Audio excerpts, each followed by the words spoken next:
Hello, everybody, and happy Friday. How are you doing? Hope you're having a good one.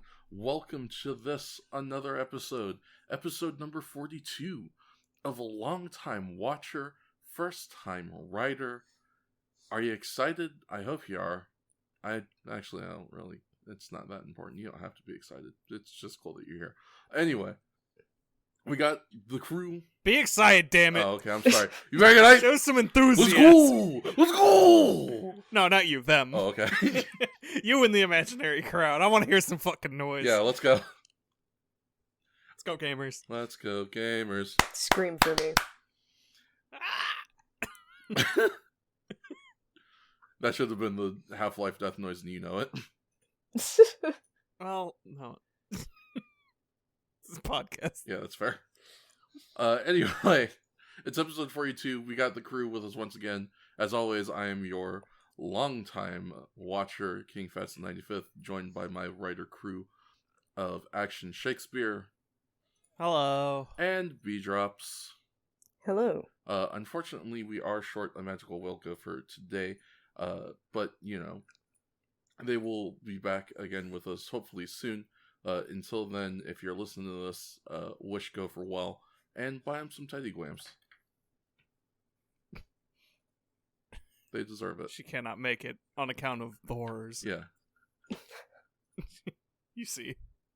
It's it's truly it's that time of year. And I think the horrors are getting all of us a little bit, but her especially. I wish. Oh wait, horrors. Yeah. Yeah, you and me both. Huh? Yeah, that.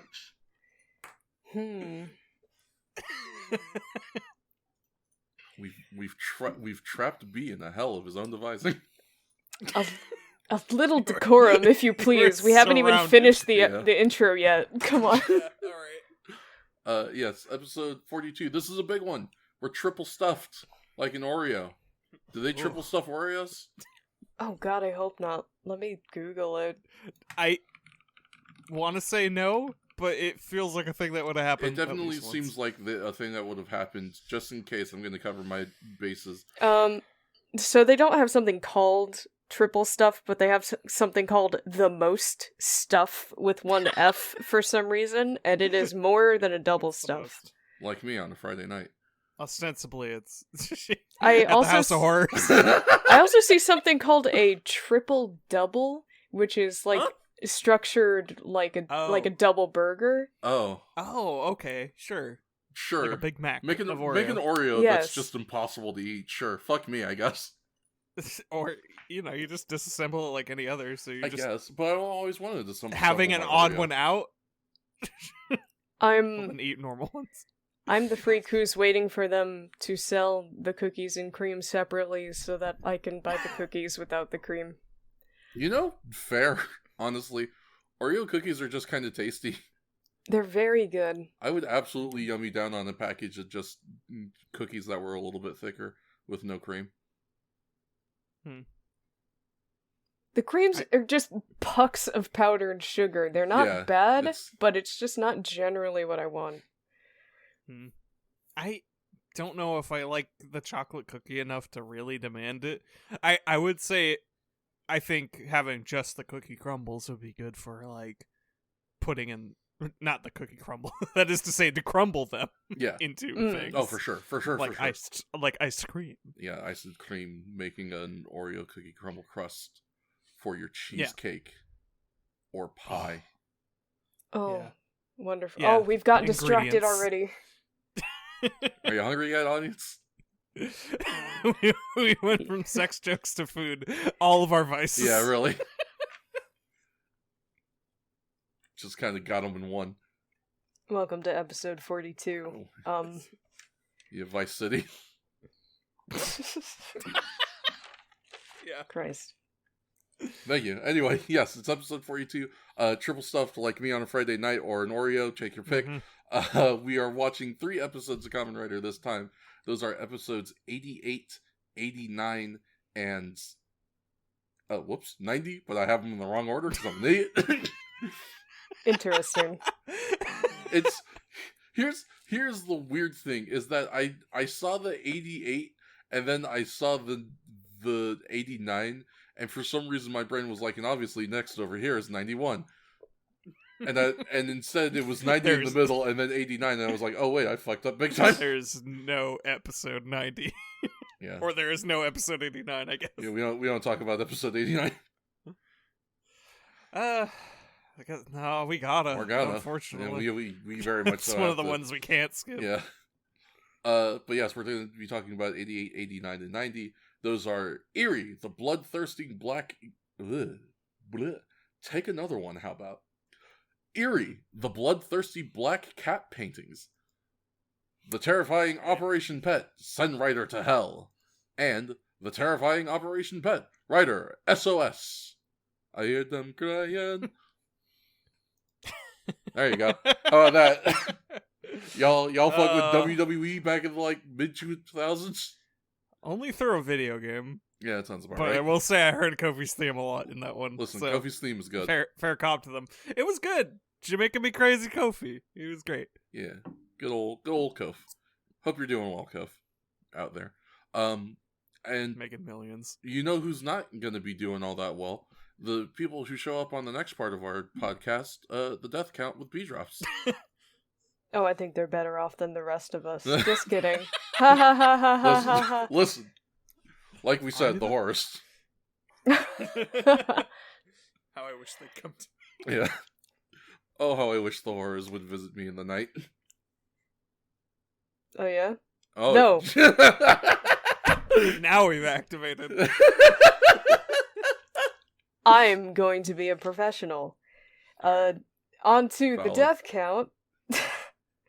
Episode 86 was incredibly dry, mostly by nature of what the shocker plot of the episode was. We just didn't have a lot of kills. So we have 2 total.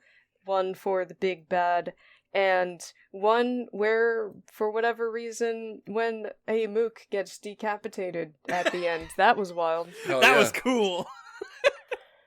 That was hardcore. I didn't expect that from Kamen Rider these days. It was pretty nuts, honestly. Yeah, I really forgot about that. We've been busting out a little of the old Kamen Rider, like just a taste. A sprinkling. We had some decapitations. We had some. We threw the red paint around for a scene. Mm-hmm. That was. Yeah, it was really nice. Speaking of really nice, we have more kills in the following episode. Mostly on account of a sword fight, but there was also some shenanigans. We had our 2 doctors killed by Spider Lion, as well as I did count the cloaked figure being killed by the spike trap, also being a shocker on shocker kill, so that's 3 for them total. That makes sense. Kamen Rider had a sword fight, and I love that he broke the spike and then he just threw it at a dude. Yeah. That was great. Yeah. Kamen Rider could have saved that man. And he, of course not. Didn't. Yeah, no. And we love that for him. It's just very funny. Like, I would almost argue that that's his kill, just because he demonstrated full capacity to save him and didn't. But yeah, it's getting in the weeds. Yeah, no, that's. I mean, you make a fair point, but you are also correct in that this might be a little pedantic. Yeah, it's not that a case couldn't be argued, but generally, just to keep things consistent, my rule of thumb is who took action last and whether it was deliberate. And so that's why it counts as a Kamen Rider kill if he uses someone as a human shield intentionally. But it doesn't count as a Kamen Rider kill if one of the Kaijin just shot something at him and incidentally it happened to hit a mook, but like Kamen Rider wasn't actually trying to do anything other than dodge. Yeah. So, like Decapitated Man.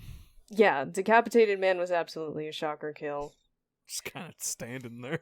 He really just wanted to demonstrate that. Real psychological tactics there. Impressive, but anyway, that's 8 total kills for Kamen Rider, so 11 total for episode 87. So for both episodes total, we have Kamen Rider with 9 kills, Gelshocker with 4, and 13 total. That brings Takeshi Hongo up to 215 kills out of 509 for Team Kamen Rider total. Nice. Very nice. Gelshocker is at 35 kills at 254 total for Team Shocker. Wow, they broke 250. Nice. Yeah. I don't want to say good number for them. go up. Listen, yeah. Number go purely up. Begrudgingly. number go up, not, I mean, I guess That's a bad number. Don't let that go up. I guess it's slightly more okay to support Gelshocker because they're not Nazis anymore. Shrug. Sorta, except kinda not. They merged with the Nazi organization, though. I think that's at least complacency, right? Yeah. Yeah. Listen, Which is not...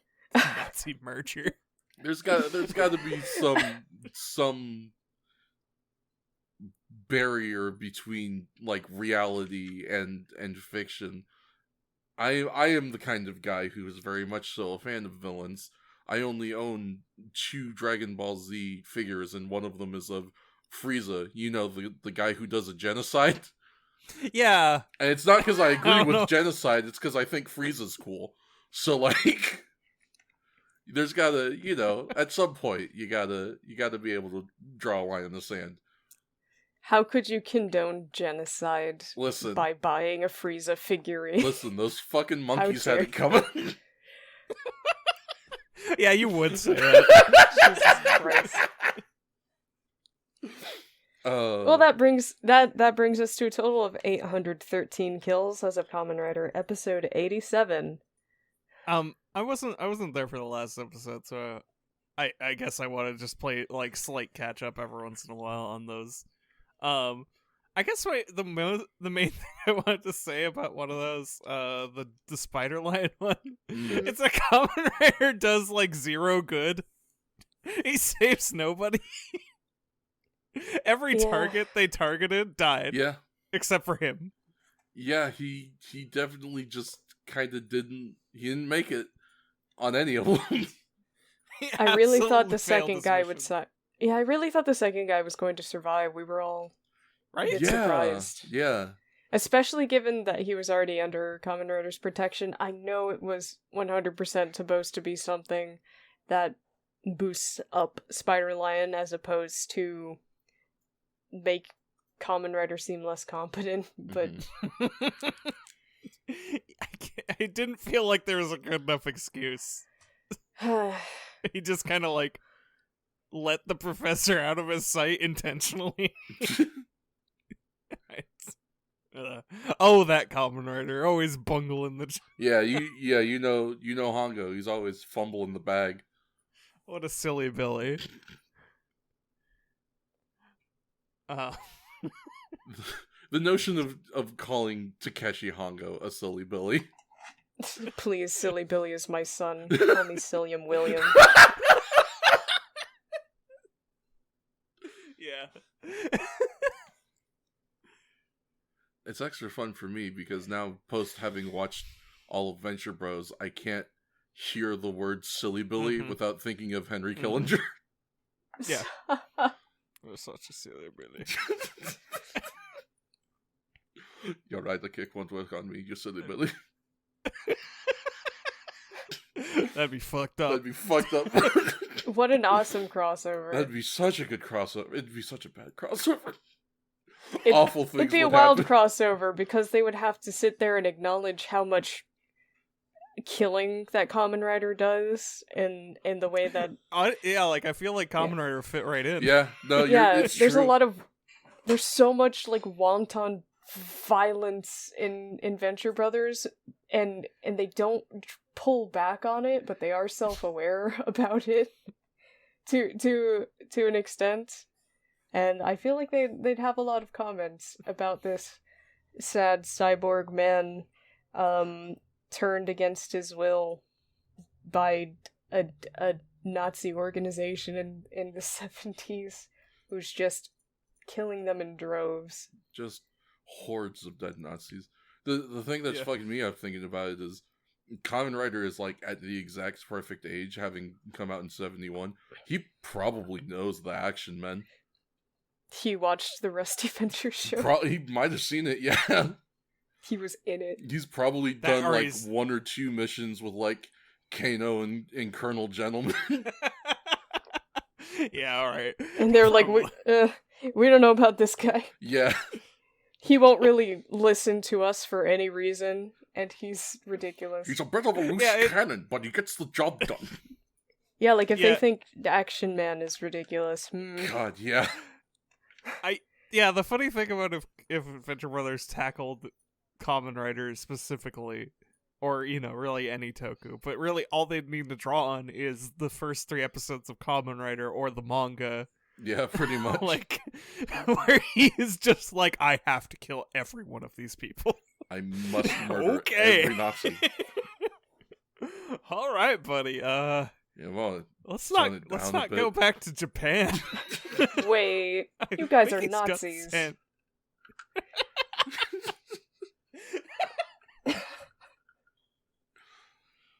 there you go. Anyway.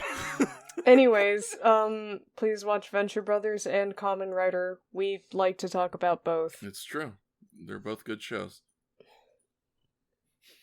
Somehow the next poll Venture Brothers win. That'd be wild. I don't know if I'd I'd watch be Venture upset, Brothers but and do a podcast about it. yeah, I'd be absolutely true. down to do a Venture Brothers podcast. I'd want to figure out how it happens, you know? I just don't think I know enough 80s pop culture references to really say anything that hasn't already been said. And even those have probably already been said, really. Fair. God, keep thinking about that underground tunnel with the people Yeah. who only watch VH1. The guitar riff. How I fucking recognize that dude with the American flag shirt immediately, and I hate it. Kamen Rider, yeah. Kamen Yeah, Rider, sorry. yeah. Yeah. Kamen Rider. We could talk about Venture Brothers all day, I know we could. It's true. But we can also talk about Kamen Rider all day, and anything else, it seems. And we will. That's a threat. Yeah. You better watch yourself. Shakes, did you have any more that you wanted to do on the previous episodes, or shall we get the show on the road? No, I think I got most of the notes out of the way of just mostly how I noticed people died weird. People do die weird. It's in really this all show. that I didn't take notes at the time, so that's all that retained. No, that makes sense. If something might spark a memory later. Fair enough. So we're gonna start with episode 88, Eerie, the bloodthirsty black cat paintings. Ugh. Yeah, say that 10 times. Yeah, fast. really, that one just stumbles out. It is Kamen Rider episode 88, original air date December 2nd, 1972. It's December, y'all. We're about to head towards Merry Christmas. Merry Christmas. Merry It's December Christmas. 2nd. There is a little bit of some news here, which I guess pertains more so to the next episodes, but I'm willing to tackle it now. This is Kamen Rider News Network. this is the last episode with Let's Go Rider Kick, the Masato Shimon yeah. version, which debuted in episode 14, and Rider Action, which debuted in episode 72, as opening and ending theme respectively. Starting with the next episode and lasting until the series' end, Rider Action would be moved to the opening theme as its ending one slot was taken by a new song, Lonely Kamen Rider. So yeah, unfortunately, this is the last time you get to hear Let's Go Rider Kick as your opening, at least. They still play it in the show. May I just say, especially given that they used a pre-existing piece of music that's already debuted within the show multiple times, how odd of a choice it is to change your theme song 12 episodes before the end Yeah, Well, in maybe they a didn't 98 think. episode series. it's true. Episode 88 of 98 is a weird time to be like, you know what we need? New theme song. Math again. I said 12, didn't I? 10. Yeah. 10. I was gonna let it slide. I also was on that slide. But I guess you have to approach this at the very least as like they probably didn't know when they were gonna wrap it up at that point. I was wondering if at this point maybe they did. I don't know. I think they were setting up to wrap up, and maybe they were trying to like enter like, well, this is the final stage, right? We gotta differentiate it. But like, who knows how long they thought this final stage would go. Yeah. I think that's the thing. I can understand changing the intro for like a final arc kind of thing. It's a very modern move, but I'm not going to begrudge them that. They're pretty experimental. And I think the thing that confounds me is that they used an old song. Yeah. So it's just a weird choice. So now not, and we use the same, spoiler, we use the same footage. This isn't a brand new opening. It's just the last opening that we had, which was more boring than the previous because it's just a bunch of like beige B-roll of driving leisurely by the mountainside or whatever. I had notes about it for next episode. Real yeah. Twin Peaks ass opening. Yeah, that one. It's a confounding choice, so if you're watching along with us, please be sure to take the extra time watching episode 88 to really savor the flavor. Yeah. Yeah, savor the flavor. Never forget. Yum. I mean, yeah. And big ups, Let's Go Rider Kick. That song fucking rules and will rule forever. And it will be missed, but not forgotten, because like I said, they'll still play it and like the show and stuff. That being said, let's get on into it with this here synopsis. I did this one, and it goes a little something like this. The episode opens with a man being attacked by the newest Gel Shocker cyborg, Neko Yamori. The scene then cuts to General Black, who explains for their plan to succeed, they must lure out Hongo. We then cut to a home where we see a man painting a picture of a black cat. We watch as the man cuts himself with a knife and adds his blood to the paint being used. We see a young boy wake up and ask if his big brother is still working, and we see that the brother in question is the man painting when the boy watches him. Oh yeah, I remember. I'm understanding my notes again. That's always a good thing to hear. I'm remembering fucking just writing down this is a portrait of P at work. I can feel it in my soul a little bit. He's so angry while he's working, and I know it's supposed to be because he's like evil, but like if you've ever been someone paid money to do art, inevitably there's going to be a time where you're up late at night because either you've hit like a flow state regardless of how exhausted you are, or this is the only time you have, or you have a deadline, or whatever, etc. And you're just really unrationally upset about it. And not just that, not just Angie face. I mean, but we have classic Shocker evil makeup, but it really just makes him look like he has enormous bags under his eyes, like he hasn't slept in 5 days. Incredibly dark eyes, and I relate so much. And a yellow turtleneck. And a yellow I don't have a yellow turtleneck. But... I get a yellow turtleneck. I can pretend. It just seemed like something you would own. That's fair. Very. I would wear a yellow turtleneck brand. should I own one. I would love more sweaters. It's just not cold enough. But in any case, not really the place. Not even remotely cold enough.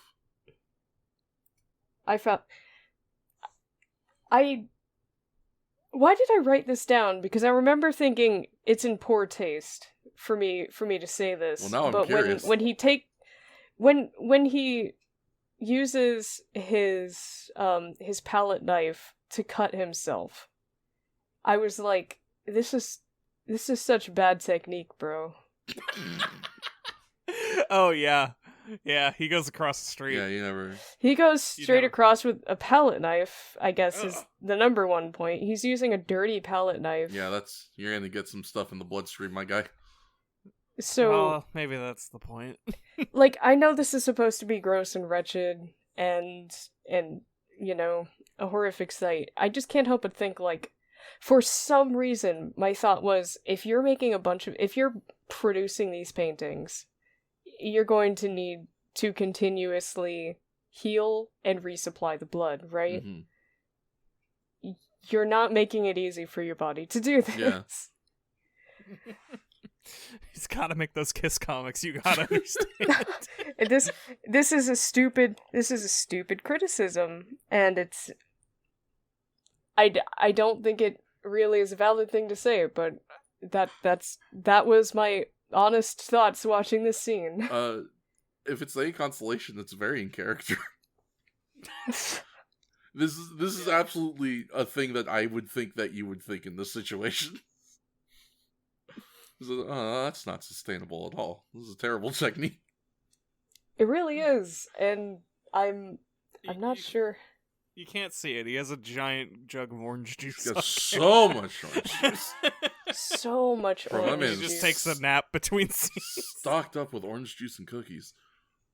Yeah. He's loaded. He's swimming in it. Let me get to the part where this kid snitches, and then we can start talking about the episode proper. So yeah, we see the boys watching the man paint. The boy then reports the strange goings on to the Kamen Rider Kid Corps, who agreed to come and observe the boy's brother. We hear General Black giving commands to Neko Yamori by speaking into the man's mind, and then he passes out. Yeah, that's right. He goes to the kid police. Yeah, he goes to the kid police. Officer Child, you gotta help. What's him doing wrong? Yeah, the Kids Corps are getting more and more like proper uniforms. True. My note for when we first see them is, where did these boys get their funding? They're in these cute little red suits now. Mm-hmm. They're very nice. Because Tachibana is the only answer I can think Yeah, of. I would assume Tachibana. Does he even run a store anymore? A business. Yeah, he runs Yeah, I he don't know. runs a kid corps. Yeah, he runs a cult. No bigger money than that. True. This is reminding me of a thing I remember from the last episode, or one of the last episodes. There was like a part where they were like getting the story from someone, and like everyone was together, but the person was flanked on the couch by two Rider kids. Yes. In full uniform, and I really like. I felt all that was missing was one having a tissue box and one having a notepad. Yeah. Like, they're on the case. They really are just kind of, we joke about the kids corps is the true law in this town, but they're really, it's feeling like it Feels more and like more, it. yeah. It's a little scary. Well, listen, at least I know our law enforcement is someone I can trust. Yeah, at the very least, it's like we know they work for Kamen Rider, and we trust Kamen Rider. Yeah. Why wouldn't we? Kamen Rider's great. Oh, man. We should talk about Neko Yamori since since the opening shot of this episode is him. Yeah, we get this big old glowing cat face. Yeah. This is an interesting suit. I don't know how I feel about it in hindsight. Oh, yeah. Oh, right. I remember you now. I don't know when we'll actually get into it, but we kind of had a running gag going while we were watching based on Sure this did. guy's appearance. I mean, we might as well get into it now, because I don't think it ever comes up in the actual synopsis, because it barely comes up in the episode. I think there's a funny trend over this episode and the next. Mm-hmm. We've discussed a lot of costume manufacturing. Yeah. Or the design choices, right? And Gay Shocker has been doing the half and half in different ways. Yeah. Sometimes literally split down the middle, sometimes, some kind of horrible fusion like Spider Lion, which was probably one of the better ones in how effectively bad it was. Yeah. It was awful to look at, but that's kind of the point. Mm-hmm. That was good. That'll go high on the tier list. In my opinion. That's fair. I don't know what the consensus is. I don't watch the product. It's also not out yet. True. But yeah, so we've entered like a new phase. I can't remember if they started this last time. Of what if just like two two pieces of the animal are on the costume, like kind of really distinctly separate pieces that did not blend whatsoever. Not even remotely. I think this is the first time they did it. Yeah, I guess this and the next one are probably just the only real examples of, like, here's an animal, also here's an entirely different animal just sort of attached to them. Yeah, just we stapled one on. Yeah, in this case, it is just literally kind of grafted onto the shoulder. It's a good design, actually. Like, I didn't get to appreciate the details of how they, like, implemented the grafting aspect of that. Like, it really is, like, fused into the skin. Yeah. And the skin does go down. There's kind of that classic style, but it really sticks out just with this entirely separate lizard head. Yeah, he's just got a homie chilling out on his shoulder. Yeah, man, you're doing great. Yeah, we just started running a complete running gag of him just whispering sweet nothings. Yeah, Just positive little affirmations. support. Yeah, positive affirmations because the Catman is an artist. So, you know, he needs that in his life. Yeah, needs Yeah, someone to all support him. artists need some manner of emotional support, something, I think. It, you know, it gets to you. It's true. It's hard work. Creative work is... Yeah. Ain't it Ain't just? it just? Well, it's And very... how? Listen, it's very fulfilling. I can't deny that it's... Yeah. It is very fulfilling. It's great. But when it's not great, boy howdy. Yeah. Boy howdy. Boy howdy. So yeah, anytime Cat Gecko did, like, anything, all of us were chiming in as the voice of the gecko. Just, hey man, nice form. Yeah, you're doing a really good Oh, job. You got really on the Yeah. ropes. yeah, good shot. Oh, walk it off, man, walk it off. You got this. Oh yeah, good use of the fire breath. The gecko, I believe, is the one that shot the fire, right? Nope, it came out of the cat. No. The gecko does one Yeah, the thing. gecko and does is real one guts about it. thing. I remember him doing one thing, but I can't remember what. I guess we'll get to that. I remember now. I wrote the note. Yeah, I wrote the note. Yeah. I saw this note earlier and I was like, what the fuck was that about? And I now all of a sudden remember. It's all coming back. Yeah. But yeah, he's a big cat. Except we he's should not, actually is he? describe him. Yeah. He has a cat's head, but like I'm really looking at the rest of the suit, and it's like it's all just black jumpsuit. I think And- it's supposed to be a black cat, but he's kind of got like a lynx head, sort of. And he looks Yeah. gray. Big old beard. His head's gray-ish. I don't know. I think he has like a lot of white hairs just sort of like slapped on and glued Yeah. onto a Mm. black surface because it wasn't like black furry surface. They had to make it have a texture. It does definitely look like a hissing cat. Yeah. Yeah, No, the cat head like- part's fine.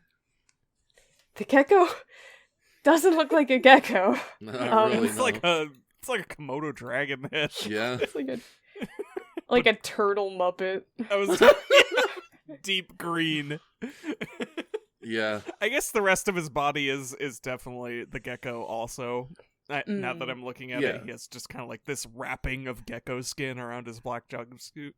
And he has a gecko whipper that I never really appreciated.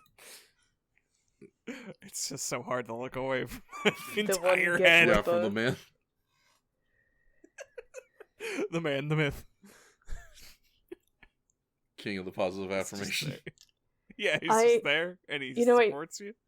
I don't think I noticed before. It's kind of a really nice touch. I think they gave him a dew claw on his cat arm. What is a Dewclaw? Please elaborate. You know that weird little, like, paw pad that's not quite with the rest of the paw pads at the base of the foot on cats and dogs? Mm-hmm. That's the dew claw. Ah. That's fun. That's fun Yeah. if they did in It's- fact give him one. It looks like he has one on the render. On the vector. What do I call it? The picture we got. The picture of the guy. The image reference. Yeah. Our image references. Checking my references. Yeah. This man has a Duclaw, I think. It's man. good. Yeah. And you said we can call any of these references? Where can we find this Neko Yamori? Oh, he's dead now, actually. You can't call him. I'm sorry, I gave you a bad reference. Hold on. Speaking of appearances also, since he already appeared in the episode, I don't know why they suddenly did this, but General Black has some very heavy eyeshadow now. Not in the normal evil, we put some blue on the top lid that they've been doing for this whole episode. But you know how we said that the painter had makeup to make him look exhausted and haggard? They just have that on General Black now for some reason. Yeah, it felt like they upped his dose, because I remember him having the makeup, but... It's because him Sweetie. He's got that thing going on with his eyes where, like, it doesn't necessarily look like he got black eyes, but, like, you know when someone gets their nose broken? Yeah. And it messes up their eyes? Mm. That's kind of what he looks like. Nose broke. Nose broke, who dis?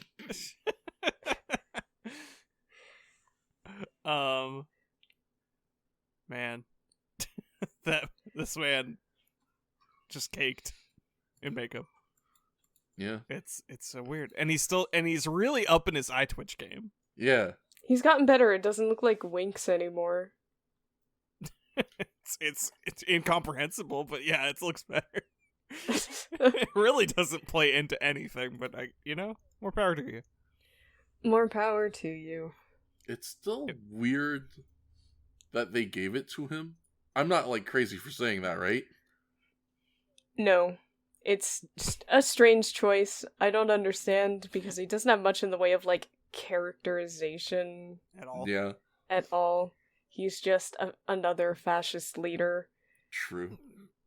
So, I don't know. I think it's supposed to make him feel unhinged, but he never does anything that makes me feel like he's unhinged. I'm about to go choke in her mouth. I'm sorry, just the concept of that sentence is so fucking funny. Fucking General Black Jankler moments. Let him do it. Like, he's supposed to be this high-ranking official in this, like, murderous, fascist villain organization trying to take over the world. Why not give him a Jonkler moment? Yeah, even Zol got some time to shine. Yeah, this is true. He could actually legitimately use to be a bit more unhinged. Yeah, that's a good point. Zol specifically had more characterization immediately. Like, he comes in with his crop and he's like, your uniforms are sloppy, and he starts beating all his men. And then he disguises himself as Taki, yeah. Yeah, and then he's a makeup artist. And he has his weird-ass Hot Wheels desk. I truly do miss Zol. Same, a lot. honestly. Like, I feel like that was the most thought put into a general in Shocker. And Zol's, yeah. What was the previause guy? There wasn't really a guy before that. Yeah, we didn't really have a guy before. No, Zol. I'm sorry, I meant from here. Because for let's go from Zol. We had Zol Dr. and Death. We had we had Dr. Death, and we had Ambassador Hell, and then now we're here. Ambassador Hell, yeah. Yes. Oh, Ambassador Our Hell sweet cockroach spy. Ambassador Hell had some fun presence, at least. Yeah. He was kind of, like, a little closer to the, like, cartoon villain vibe in a fun way. Like, with the flamboyance. And his weird glippa. Yeah, he's like a queer-coded Disney villain. A little bit. It's... You telling me a queer-coded villain? It's a product of its time, but it's fun. Yeah. And what have we gotten from this guy? Honestly, he just seems kind of like, I'm here to do my job. He had a drill hand once? Yeah, Once. he did have a drill hand for like a second, and then they were like, no, we're not going to do that, actually. He lost his hand, but then they fixed it, I guess. You know what, this drill thing ain't working now. You can't open doors or shit. Yeah. You can open the hell out of those doors just once. I'll open the door for you, motherfucker. Maybe that's why they told him to replace it. Yeah, please. Can't afford to keep replacing these fucking doors, dog. God. Oh. But yeah, I don't... That's Catman. That's Catman. That's Catman, and that's our comments on General Black. I don't think we've sat down and talked about how he compares to the other leaders until now. Yeah. There it is. I don't know if we're gonna get any more to compare at this point. He's most assuredly got a final form like the rest of them had. So I guess that's when the discussion can be reignited, and Yeah. I guess we gotta throw Shocker Leader because assuredly he's gonna be there. Sure, yeah. You gotta throw him in before the final episode, right? One would assume. One would assume. I'm not sure. It'd be cool. Yeah. Who knows, right? It'd be cool to rid the world of Shocker once and for all. Right? It would be cool to rid It'd be a weight off my shoulders. Shocker once and for all. I, for one, stay awake late at night worrying about the existence of Shocker. Kamen Rider told me to. I remember when Kamen Rider said that Shocker was coming for me and my hometown. Yeah. Bryan Cranston points itself. Like, straight up, they told me Shocker was out there. It's gonna fucking get me. So yeah, put him down. I need to sleep. Yeah, seriously. Got school in the morning. Got studies for these tests, all the while knowing some Nazi might come kidnap me, try to turn me into... Because I'm too good Yeah. at tests. Well, at least I wouldn't have to take this test, am I right? Hey! You come back to school, you are failing. What's Shocker? I don't believe you. You need to ditching repeat the school. grade. Yeah. There will be no recovering from this. But miss, I got kidnapped by a fascist organization. That's what they all say. Looks at the other kids who were kidnapped with me into the new Shocker Kids Corps or whatever. No, that's next episode, B. No, we already did our homework. We did our We did it before we got kidnapped. We did our That reminds homework at Shocker. That reminds me of this story, this little anecdote of one of the few times I had to drop a class in college. So I live a decent ways away from the university, and it was during that time that there was only one of that class offered, and it was a morning class, so you had to fight rush hour traffic on the weekdays to get there, right? Ugh. So that's great. Mhm. And on the good days, it would take maybe like 45 minutes to get to school. On the bad days, maybe like an hour 20. So we'd always leave in good time to get there, with me being just basically on time. But there was one day when traffic was abysmal, and I was already like a half hour late, still stuck in traffic. And I thought, well, obviously something has happened out here. Something happened to slow down traffic, like an accident or something that's been cleaned up, but the bottlenecking hasn't smoothed out completely. And there's no way I'm the only person who's late, because it's just this bad. There's no way. And I show up, and literally everybody's already there. Damn. Nobody was coming that direction. And I was... Admittedly, it was like a blow to my spirit. That's fair. Because at least I thought, I'd have some fellows Right. in this shame of arriving like 45 minutes late to class, by reasons that were entirely my fault, because it took like 2 hours to get to school when normally it would take a little less than half that time, right? Right? That's not me being crazy, right? Well, it turns out I was, and I'm the only one who's late, and I look like a jackass! Well, anyway, it We're was... getting some therapy done today. That's good, yeah, I appreciate it. Long story short, it proved obviously very difficult to get to class on time, and I was like, I don't think I can do this. Because I literally just can't manage to get to class on time because traffic is too stupid in the morning. It didn't seem to matter how early I left, because, you know, some teachers put timely attendance as part of your grade, and if you're late too many times, they count it as an absence, and a certain amount of absences counts as a failure. Despite the fact that you're there, you're just late, but whatever. So I was like, I can't pass this class if I can't make it here on time, and I can't make it here on time unless I start dorming, and I can't. That. Yeah. Yeah, no, that's... Long story short, yeah. Don't get kidnapped by a fascist organization when you're going to school. I guess It's bad for you. it's bad for you. Or so I have read. In the scripture. Kamen Rider. Yeah. That was just an angry rant. There was no moral in that story. The moral of the story is fuck! Yeah. I learned nothing. I guess, well, maybe the lesson is, because I had never dropped a class up until that point, so it was kind of like it felt very shameful to me, and I was very worried about it. The first one don't feel good.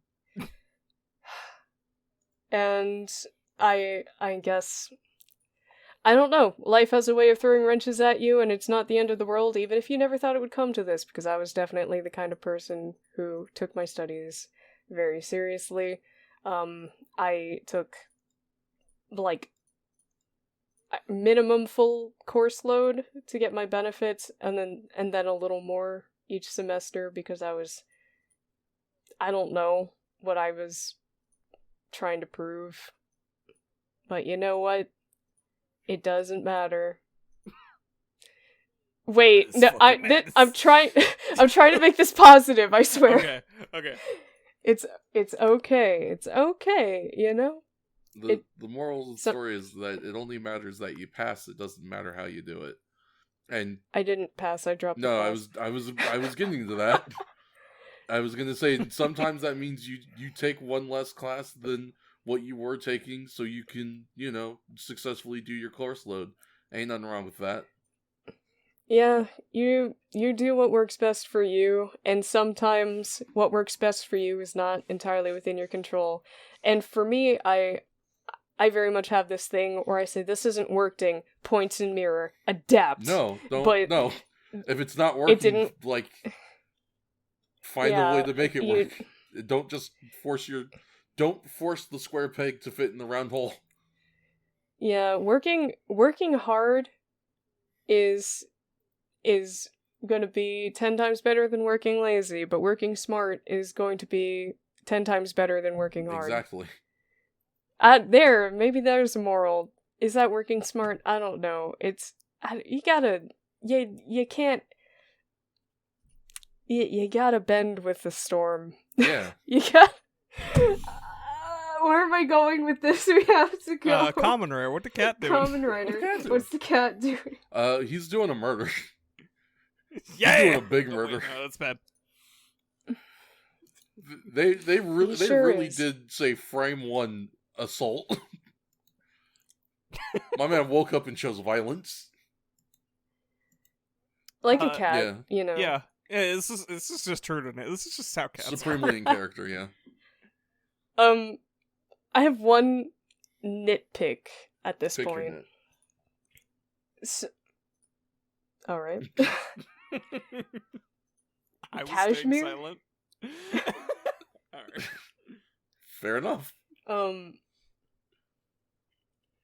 So we did see blood being put into these paintings earlier, incorporated into the paint, and I had thought it would be really fun if there were red accents in this paint. Mm-mm. Like if this painting had some threatening red usage in any capacity. Yeah. one specific place where red occurs, and it's inside the cat's yowling mouth on the painting, and that's it. Oh. And it's not even really highlighted. It's only red because it would be red color-wise. Mhm. Otherwise, the painting is really cool. Yeah. It's just kind of a cat screaming. It's a cat screaming in like a barren wasteland, and there's this like the clouds overhead. God, I don't know how to describe that. That thing where like the wind disrupts the clouds and they kind of break into another texture. And they kind of indicate this with blue. And then the breaking is the orange, and it's this really cool, striking palette difference. Yeah, I bet they got the guy who did the murals on that. probably. Like, that guy knows how to make a cool, scary Cool design. piece of art, yeah. I'm trying to Yeah. see if I can maybe find a picture of the picture. Unfortunately... You might have to get a screenshot. I'd have to just get it from the episode. Yeah, probably. Searching for Neko Yamori doesn't quite do it. I wonder if I put Neko Yamori picture? No. But yeah, this guy, he leaps out of the painting because now that he's put his blood into the paintings, he can... I forget the exact phrasing, but basically they said he could just travel through the paintings. Something about his cells replicating, it's your standard chocolate Magic. bullshit. Magic! It's just magic teleportation. Yeah. It's not like it's cloning him, which it sounds like when you say it replicates your cells. He's just moving between them. He is the Shadow Ganon. You're right. Cat Gecko uses magic! So yeah, the painting is hung on some wall, and the eyes glow, and out leaps the cat, and it's a really fun extra touch. But the cat is no longer in the painting when he moves out of it. Which, to be fair, what does that mean necessarily? Like, are the paintings a one-time use? What? I feel like he jumps back in at one point. He does. Like, He super does, yeah. I don't think we got to it in the synopsis that I read so far, but he does do it. Because the cat comes back when he does it, right? Mm-hmm. Yeah. Next day. Sorry. I just think I don't know. It's a weird indicator of presence. It works well in the scenes that it has a context within. The cat's gone from the painting. That's spooky, right? But neither of these necessarily indicate presence when you think about it. The cat being there simply means he hasn't leapt out of the painting recently, or if he has, like, he jumped back in. Mm-hmm. And the cat not being in the painting doesn't necessarily mean anything. It does mean he came out, but it doesn't mean he's around. Like, he could just leave. Will the cat ever reappear? That's a wonderful question. And, like, if he, say he pops out of this painting, and he decides to go to, like, 7-Eleven instead of popping back in, and there's a painting at the 7-Eleven, if he... Well, no, he doesn't need paintings to travel to other paintings, to my knowledge, whatever. Anyway, say he wants to come back. He goes to the 7-Eleven, and he wants to insta-travel back. Mm-hmm. Right. Like... sorry. I messed up my story. So he jumps out of a painting, so the cat's gone. He goes to 7-Eleven, and then he goes home. With another painting, for the sake of argument. Yeah. So if he wants to go to the painting he came out of before going to 7-Eleven, the one that does no longer have a cat because he already came out of it. Yeah. If he comes back out of that painting, will it still just be empty, or will a cat appear? Maybe the cat will appear when he jumps into the other painting. Yeah, maybe it's just a matter of state is that he he is in a at painting large, or is he not in painting? Is it a proximity thing? Do they all disappear when he jumps out? Maybe. Yeah, what are the... I, like... About the rules! Yeah, like, this is stupid pedantic nerd crap, and there's no point in bringing it up, but because I'm a grown adult watching this children's show 50 years after it's airing, I have to sit here and pick apart the mechanics of how it works. Are you a grown adult? Well, according to my health insurance, raising Damn. my premium starting next year because they recognize I'm becoming an old fart. I must be. Yeah, I mean, if that's not the sign, what is? Be walking up to the Kamen Rider panel at the convention center. Yeah, I have a 2-part question. Actually, so I was really curious. Kamen Rider Ichigo, episode 88. Bizarre, the picture of the black cat calls for blood. So what are the exact mechanics surrounding cat paintings and traversing through the cat paintings? Allow me to paint you a scenario. Here's my scenario. He comes out to the painting, and then he goes to 7-Eleven. I just really like Slurpees. I was thinking about them. It's not important. It's just, I know it's a historical inaccuracy, because I have no real confirmation that Japan had 7-Eleven in the... Did 7-Eleven exist at all? I was literally about to look it up as you were talking. 7-Eleven, founded in 1927. First 7-Eleven in Japan. It's in the Wikipedia article.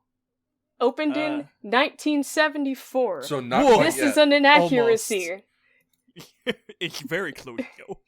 So say we're like a few years in the future and the Black Cat has been reconstructed. For the sake of this hypothetical,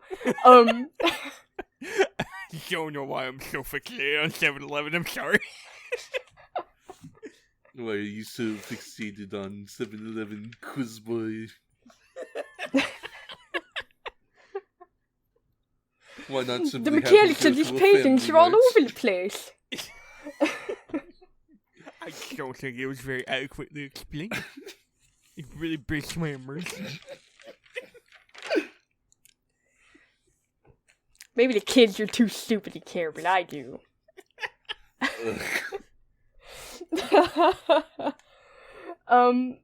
Yeah, so I have to be a pedantic asshole on the internet, because that's what content creation is, right? Just Listen, kidding. everybody gets one. Everybody I'm gets making, one, like, and a here's little- mine. Like, a little bit finger gesture. Listen,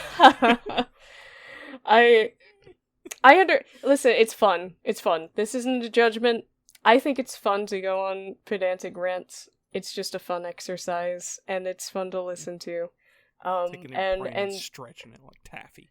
Yeah, as a treat. It's a treat. And this was definitely not the worst rabbit hole of pedantism to go down. I mean, you do...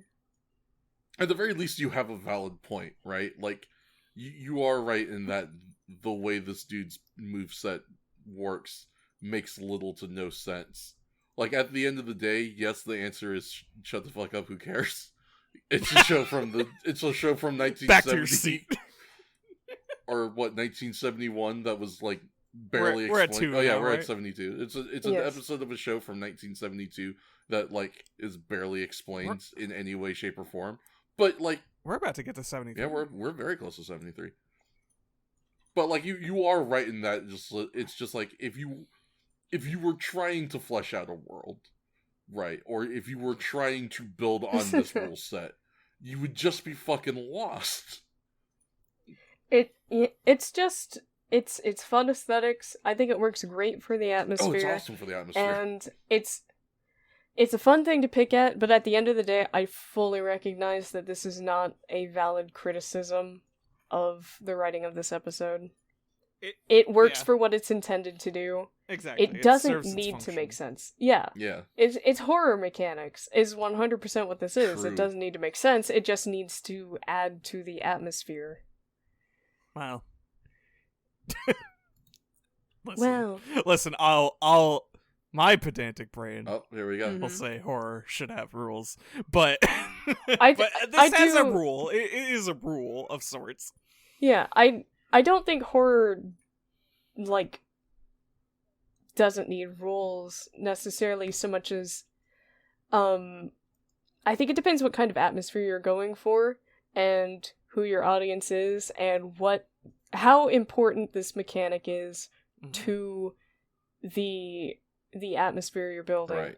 Because the mechanic of this painting exists solely to put people on edge when they notice the cat is missing. That's it. Because that means something is amiss. And then, of course, we learn through the scene after the cat attacks is that means the cat has come out of the painting and is going to attack you. If it's simple enough. It's not like I don't know if Freddy Krueger's dream attacks got really inconsistent and he attacked people outside of sleep. I mean, that has happened. Whatever. I mean, anyway. That's the end goal, right? Anyway. You know what we haven't mentioned? What have we not mentioned? Kamen Rider? Aside from Kamen Rider. Well, he hasn't even shown up in the episode yet. It's true. We haven't mentioned that when he emerges from the painting, he emerges as somebody's cat that they brought in. Yeah, the baby. This zoom in on the trio of baby. episodes has a fun theme of using real animals for silly bits, and 2 out of 3 of them explode. And it's great every time. It's pretty great. They have like zoom in of a cat and then they throw a cat plush across the room. It's very good. Eat shit, just, Salem. just before he attacks, and I made note of this just because the exchange was very funny to me for whatever reason. I don't know. He shows up and he's like, "I'm Cat Gecko, freak!" And the guy like throws a pillow at him. Oh yeah. It's the right response. Listen, yeah. It's, I don't know, maybe it's because, like, if a monster emerged out of the wall in your house and announced itself by name, like, on a list of the top responses you'd expect any person to have in media, especially as, like, one of the first kills of the episodes, you'd think they'd scream or they'd try to run, but dude just sits up in bed, grabs his pillow, throws it at him, and calls him a freak. His response was distinctly set to fight. Yeah. Which, you know, almost feels like we climaxed really quickly within this scene because it immediately is followed by Are you saying it's the premature? wife. Stares at floor. It's okay, B. It happens. Anyway. You can happen to anybody. You know, they say 1 in 5 men. Grabs megaphone anyway. Wordsy, He please proceeds. boost that. God. He goes to attack presumably the band's wife. I don't know, and she has the typical response you'd expect. So it almost feels weird back to back of her just like wide eyes, cowering quietly as this monster Isn't that overtakes supposed her. to be a different house? Is it? I don't know. I thought I feel so. like it was a They- Don't they montage. do an establishing shot of another house? I don't remember a shot of another house. It is literally just a woman wakes up in bed. I mean, to be fair, we're not even at that point in the synopsis yet. I thought you said you got to the Isn't that how point it where you said starts? he attacks. And that's where we left off. No, where we left off was the brother passing out. The attacks that you were talking about is the next part. That was literally the beginning of the next part of the synopsis. Oh, my bad. Well, here we are. Yeah, here we are. Yeah, well, I guess It's fine. Well, I think we pretty much talked about everything else already, so it's fine. So yeah, let me get into it. In another house, a cat painting comes to life as Neko Yamori attacks a man. Right. The same attack is then repeated in a woman's home. I assumed it was a different person. It's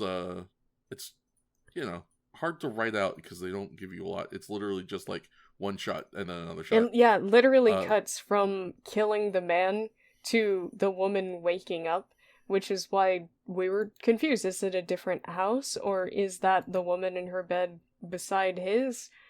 Is it another room in the house? Who could say? Lay Yeah, shrug. she dead. She's dead, though. Yeah.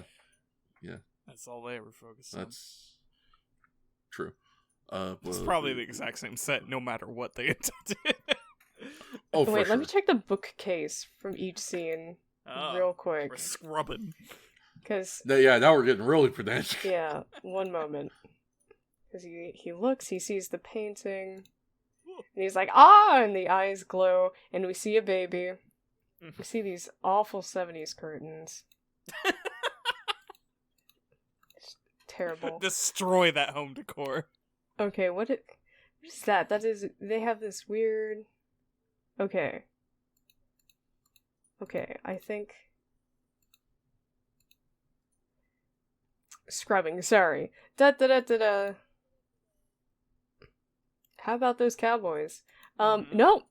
It is a different home. They have different decor Swoosh. immediately around the painting. So either they have two of the identical paintings in one home, or it's two different homes. Probably the latter. No, I like the former more.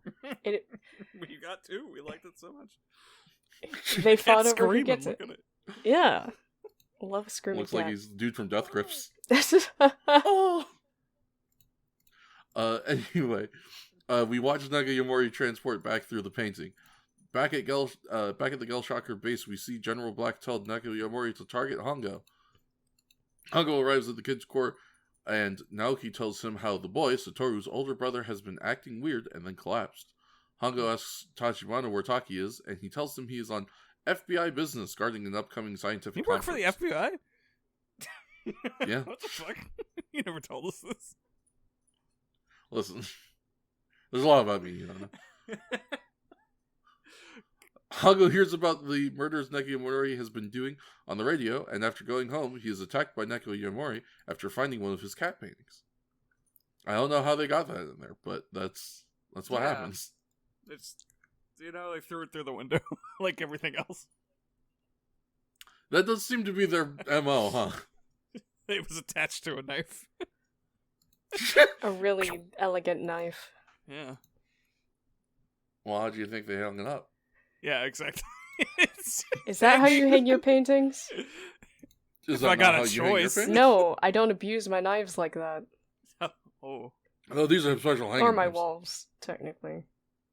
Fuck the walls. more worried about the knives.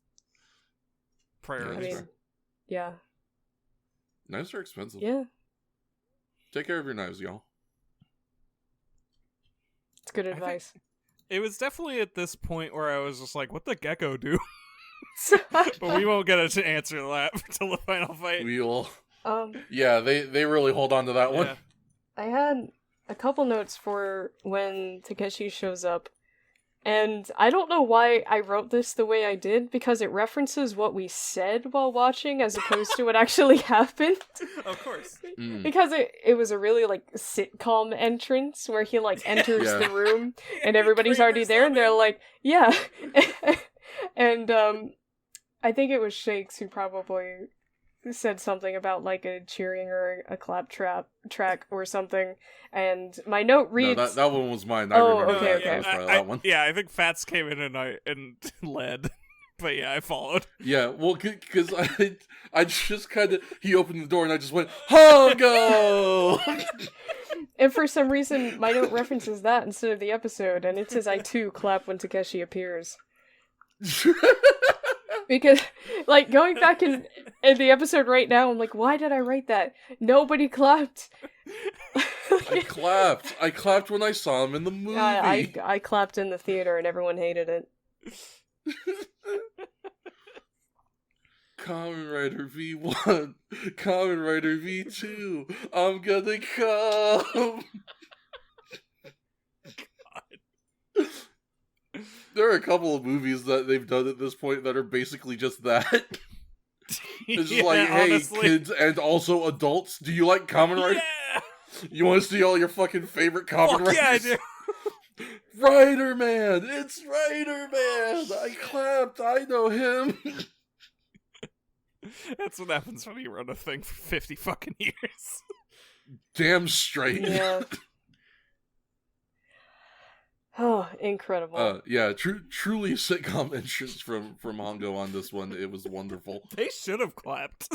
They should have They clapped. should, yeah. Which, you should clap every time Hongo enters the it's room. very funny thinking about it in terms of, like, what this must feel like from their perspective. Because, to our knowledge, and they seem to loosely still be following the idea that Kamen Rider's identity is still a secret, despite the existence of, like, the Rider Corps and them having, like, an actual base and everything now.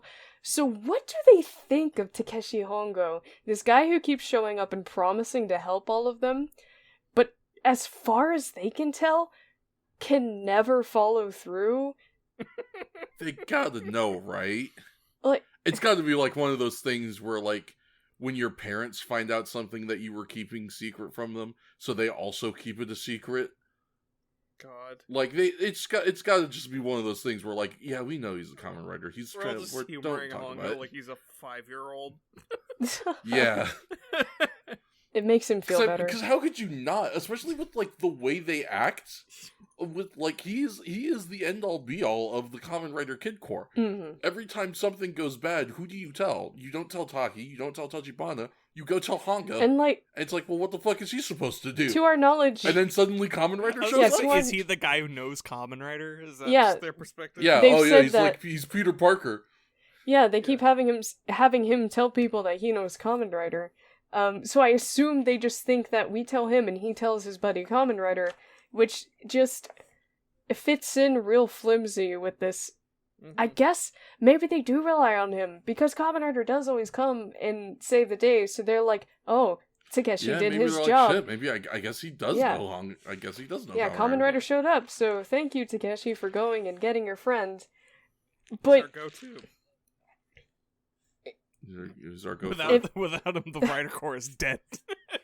Like, I think the thing that confuses me most is the idea of the secret identity being so incredibly, like, vaguely threaded, but not remotely acknowledged until it's relevant, and even then, it's never really, like, sustained in any significant way or even addressed. Yeah.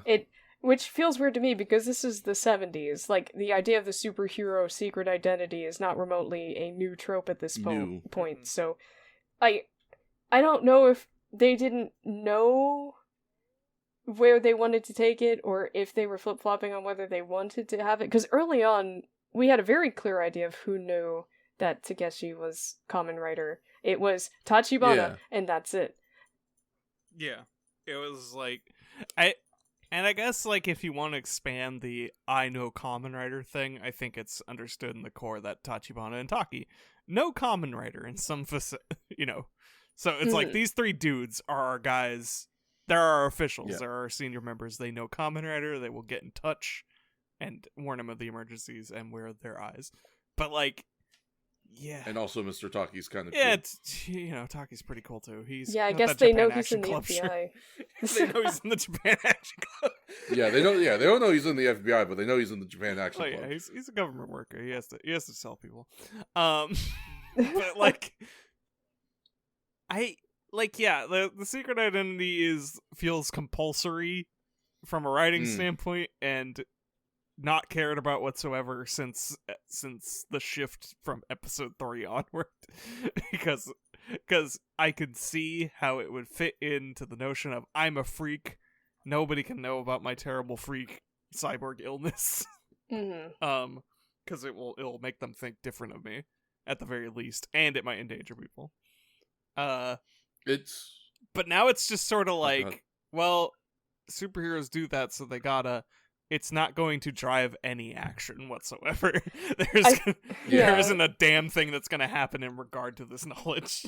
I think the thing that I find most frustrating regarding this weird, like, lack of establishment in the secret identity thing regarding our core cast outside of Tachibana and Taki is that Shocker knows who he is.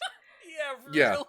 So what's the point? What is the point of the secret identity at this point when we've thrown the idea of, like, the people you associate with could be in danger if it's found out that you're a Kamen Rider. Well, they already know that Takeshi Hongo's Kamen Rider, so why would you associate with anyone openly anyway?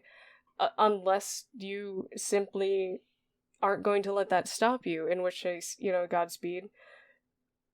We've also thrown away basically every aspect of the transhumanist.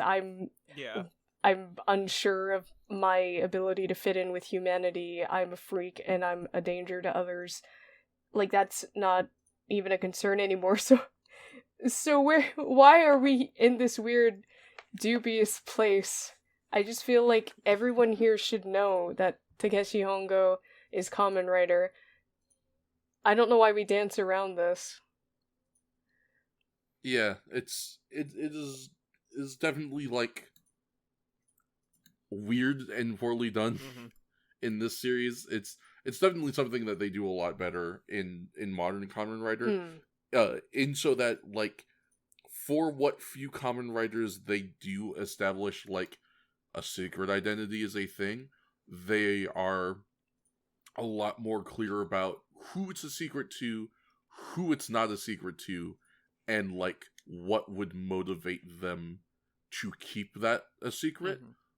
Or alternatively, there is just kind of the other side of the coin, which is that for a lot of Kamen Riders nowadays, it's kind of just not a secret. Like, a good majority of Kamen Riders nowadays, they're not trying to hide the fact that they're the Kamen Rider from anyone. They just go out and they do the shit. And, like, maybe it is a thing where it conveniently certain people in their life won't know, but, they a lot of the messy, like, hidden identity stuff isn't quite as established. It's definitely something that they have improved on. I'm interested in seeing how soon they improve upon it, honestly. I'd be interested in going back to some of the older, like, well, actually, you watched at least some of V3. How is this sort of thing handled in that? Honestly, it's not too different from Ichigo.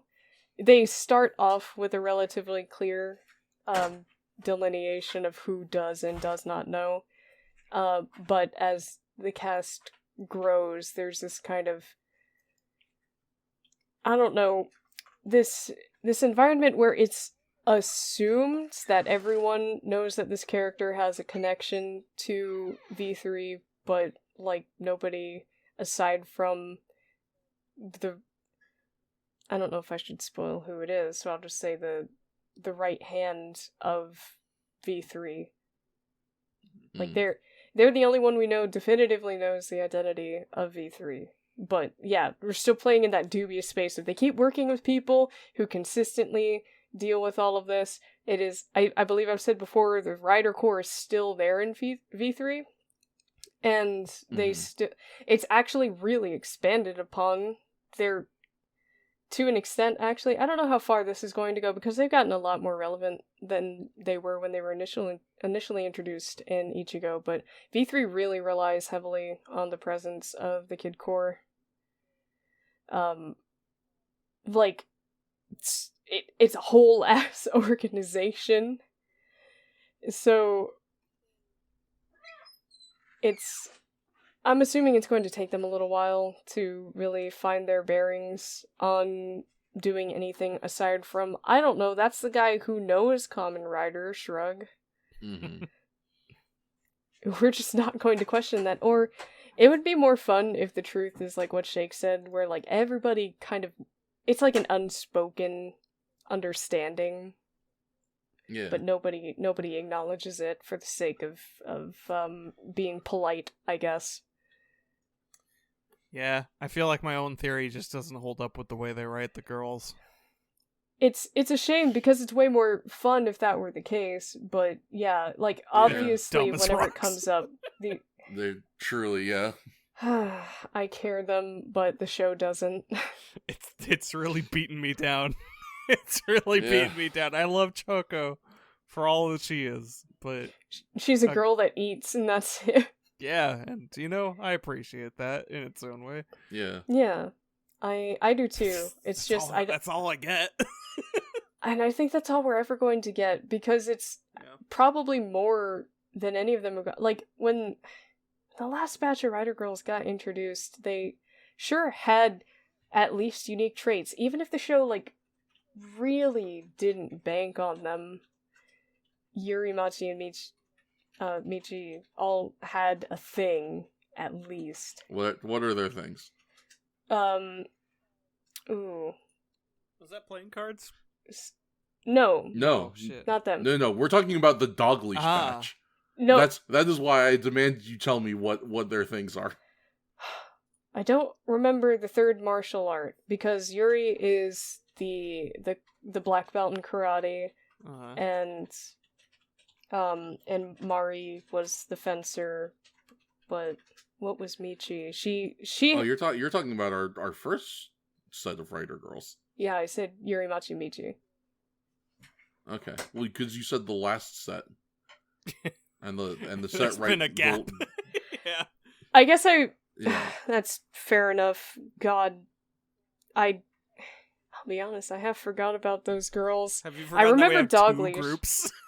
Yeah. Yeah, there are two groups of Rider Girls in between Yuri and Machi and I most- Michi, total of and 4. Yeah, Yuri, Choco, and whoever the hell the third girl is. Yoko. I only remember it because it rhymes with Choco. Yeah, right? It's just Cookie and Fair Choco. enough. Yeah. Oh yeah, that's right. Yeah, it's blurring together so badly, and I hate it because it feels disrespectful, but it's not like these girls ever get to do anything No, but or that's the have thing is- distinguishable yeah. traits. Well, I remember Dog Leash because we made fun of her so much. That is the only reason I remember Dog Leash is because I dunked on her shamelessly. Also, she was because pretty she tall. had nothing. Yeah. I do remember that she was Yeah, pretty she was- tall. It's like... I remember one of the two girls before the Dog Leash batch. There was the girl with the playing There cards. was the girl with the whose cards, name I and do not remember. the other one was just a fighter. Let's see, I wrote it She down was just in the episode. a fighter girl, except she only did the one fight. It's episode like 40. Yeah. Let's see. We have Emmy and Mika. Yes. Yeah. That's right, yeah. Mika's the one who had the cards, that's right. And Emmy just punched people, if I recall correctly. I think Like once. I think what yeah. fucks me up is that Yuri has been here since the Rider Girls' inception. The whole time. And truly has demonstrated the degradation in real time. Yeah. There was like a thing last set of episodes. I forget where, but there like a fight happened with her in presence, and she got chumped. She didn't even pretend she could fight anymore. Yeah, It was just like she just kind of walked up and just got gut punched and left. Yeah, that was like Eagle Mantis when she finds Taki in the bear trap and they get ambushed, and she's just like, "Oh Yes, no!" that's right, yeah. I like tensed up. I was like, "Oh fuck yeah, Yuri gonna do some karate shit?" Like, Nope. Yuri gonna even try to fight back? No. And like the last time they had her try to fight before then, she got like gut punched once and crumpled. I get that she's dealing with kaiji and shit, like, but man, I feel like at that point they forgot. Yeah, it is truly just that they have changed her character so much that she's not... Like, she is the same actress and she has the same name, but she is not the same person who was introduced to us as Yuri when the set of Rider Girls were first introduced. Changed is generous. They have erased her. Yeah. Yeah. Yes, yeah, that is truly more accurate. They have It coated feels her bad. in white. Because if they really actually cared, they could potentially turn this into an interesting arc, wherein she comes and she originally starts as a formidable fighter, and she's able to fight alongside the group. She can take out mooks, and she had before earlier. Yeah. But they could turn this into a character arc where, as Shocker is advancing and improving their technology, their shockerification process, she's finding herself struggling to keep up in combat. She's falling behind, And as much as I would prefer her to actually have an arc where she improves, I could even appreciate an arc where she recognizes or simply chooses not to try to keep up with the front lines and decides to do what she can help, she can help in her own way, and she really helps behind the lines doing anything in this little organization. I don't even know what the girls do here, frankly. Answer the phone. Yeah. They ban the radio, they pick up pigeons. Yeah. Choco eats chocolate. Because we see even the boys doing stuff all the time. And they also at least have the excuse of having lives outside of this organization because they're children who go to school and we see them at school or with their friends or whatever. These girls have nothing else going on in the show, and it's... they occasionally have a friend come in just so they can, have an excuse to tie in some young woman, just say oh, that's Choco's friend or whatever, like how we did with Isoken Jaguar, but that's the most that they get. And I know I'm beating a dead horse complaining about it, but the thing that hurts most is there's potential there. There's hell, Yoko's a blank slate, really. We've done nothing with her. We can do anything. True. She's just there. She's, truly clay. We could turn her into anything. I don't know. I think it bears bringing up at least one more time as we near closer and closer to the end of the series. It is... I think it hit its peak of disappointment, I think, in that last set of episodes. When I saw Yuri just get taken down without a second thought, like she was anybody else, I was just like, right, okay. These characters, they put them all in matching uniforms and they don't do anything. These characters are done. They're gonna be here, but they aren't there. Yeah, speaking of which, we should specify the uniforms. They're in matching uniforms now. They were in matching outfits before, but they had unique colors. They were all color coded. They had the primary colors on each of them. But now they are literally in the same beige coat and white collar shirt. They are all literally wearing the same secretary uniform. And it's wild how even now, with how little these girls get, crumbs on a good day, maybe, they get a whiff of the sidelines. They've taken one of the few remaining things that they had, which was freaking self-expression. God, yeah. Because you are cogs in the machine. We went on so many little side tangents, so many episodes about oh, the girls look so cute this episode. Right? We love their outfits, and then we sit there and we talk about them, and they don't even get that anymore. Yep. It's depressing. It's I'm looking at Yoko's little red hair clip, and I'm like, that's it. That's all we have. That's all she has left. Careful, don't point it out. They might take it away. No. Yeah, they'll hear you. They're just gonna shave all these girls bald next. Barcodes on them. Yeah. Choco's got brown hair, so. God. I feel like I could go on forever about this, and I know Shakes is just as disappointed, if not more. And I think I just want to hold out because I've now seen a little more modern Kamen Rider, and they sure are a lot better to women. They're much better.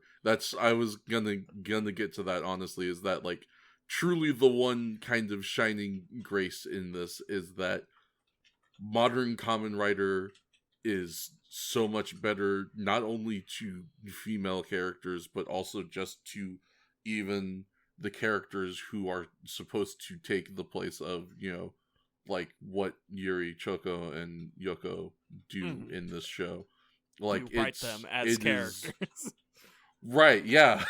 They're actual beings with autonomy and purpose, and reasons for wanting to do the things that they do and stuff. So Yeah. it's, it sucks now, but I promise you it will get better. Ichigo just feels like it got so out of hand to their own production. Yeah. It started as a thing and it had to become another, but for some reason they sort of retained the rest, but didn't know what to do and decided not to do anything was the course of action. And it's like, okay. Yeah, definitely really feels like a case of we're doing something cool and experimental early on that shifted to, oh god, our protagonist in our show we film week to week got injured, and also now it seems like we're getting way more popular than we ever anticipated. This is kind of a weird nightmare. Yeah. But yeah, my only hope for future Kamen Riders, you say it gets better for women. I hope it's not the flavor of better that is like Dragon Ball Super. has more women doing things. Yeah. I guess. Kind of thing. I can't say for 100% sure specifically because I did not keep watching Dragon Ball Super, so I'm not 100% sure what you're referencing. Well, what's the problem with any Dragon Ball arc? Well, is that the only person who does anything is Goku? Yeah. Now pretend that there's two women who are Super Saiyan gods. That suffer the same fate. So, anyways, we cannot talk about Dragon Ball Z. I'm sorry. Let's go on again. I have to talk about we're breaking out the classics. Yeah, really. Just kidding. We have 2 more episodes to cover. We gotta get back. I mean, of my limited experience, I think I think all 3 of us share that frustration of anytime we watch anything, and it's like, why do we even have a supporting cast if they're only here to just watch the protagonist be magnificent 24/7?